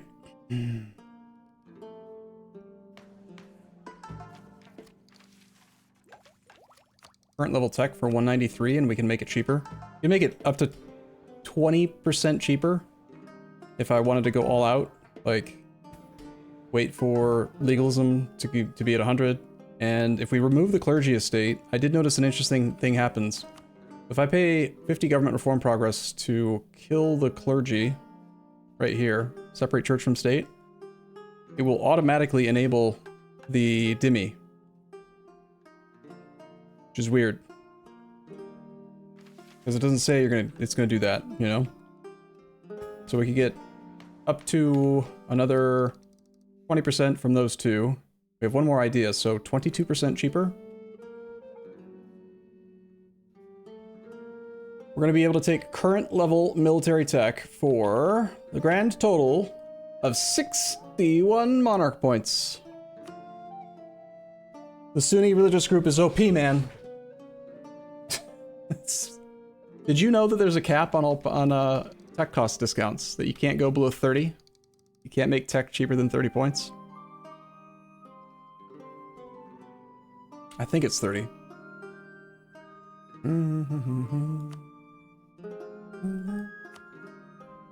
Alright, I am going to wrap up here because I don't know what to do now that I don't have imperialism for another 13 years. So I want to think on it. But I'll be back tomorrow. So, hope you guys had fun today. I'll see you then. Have a great night.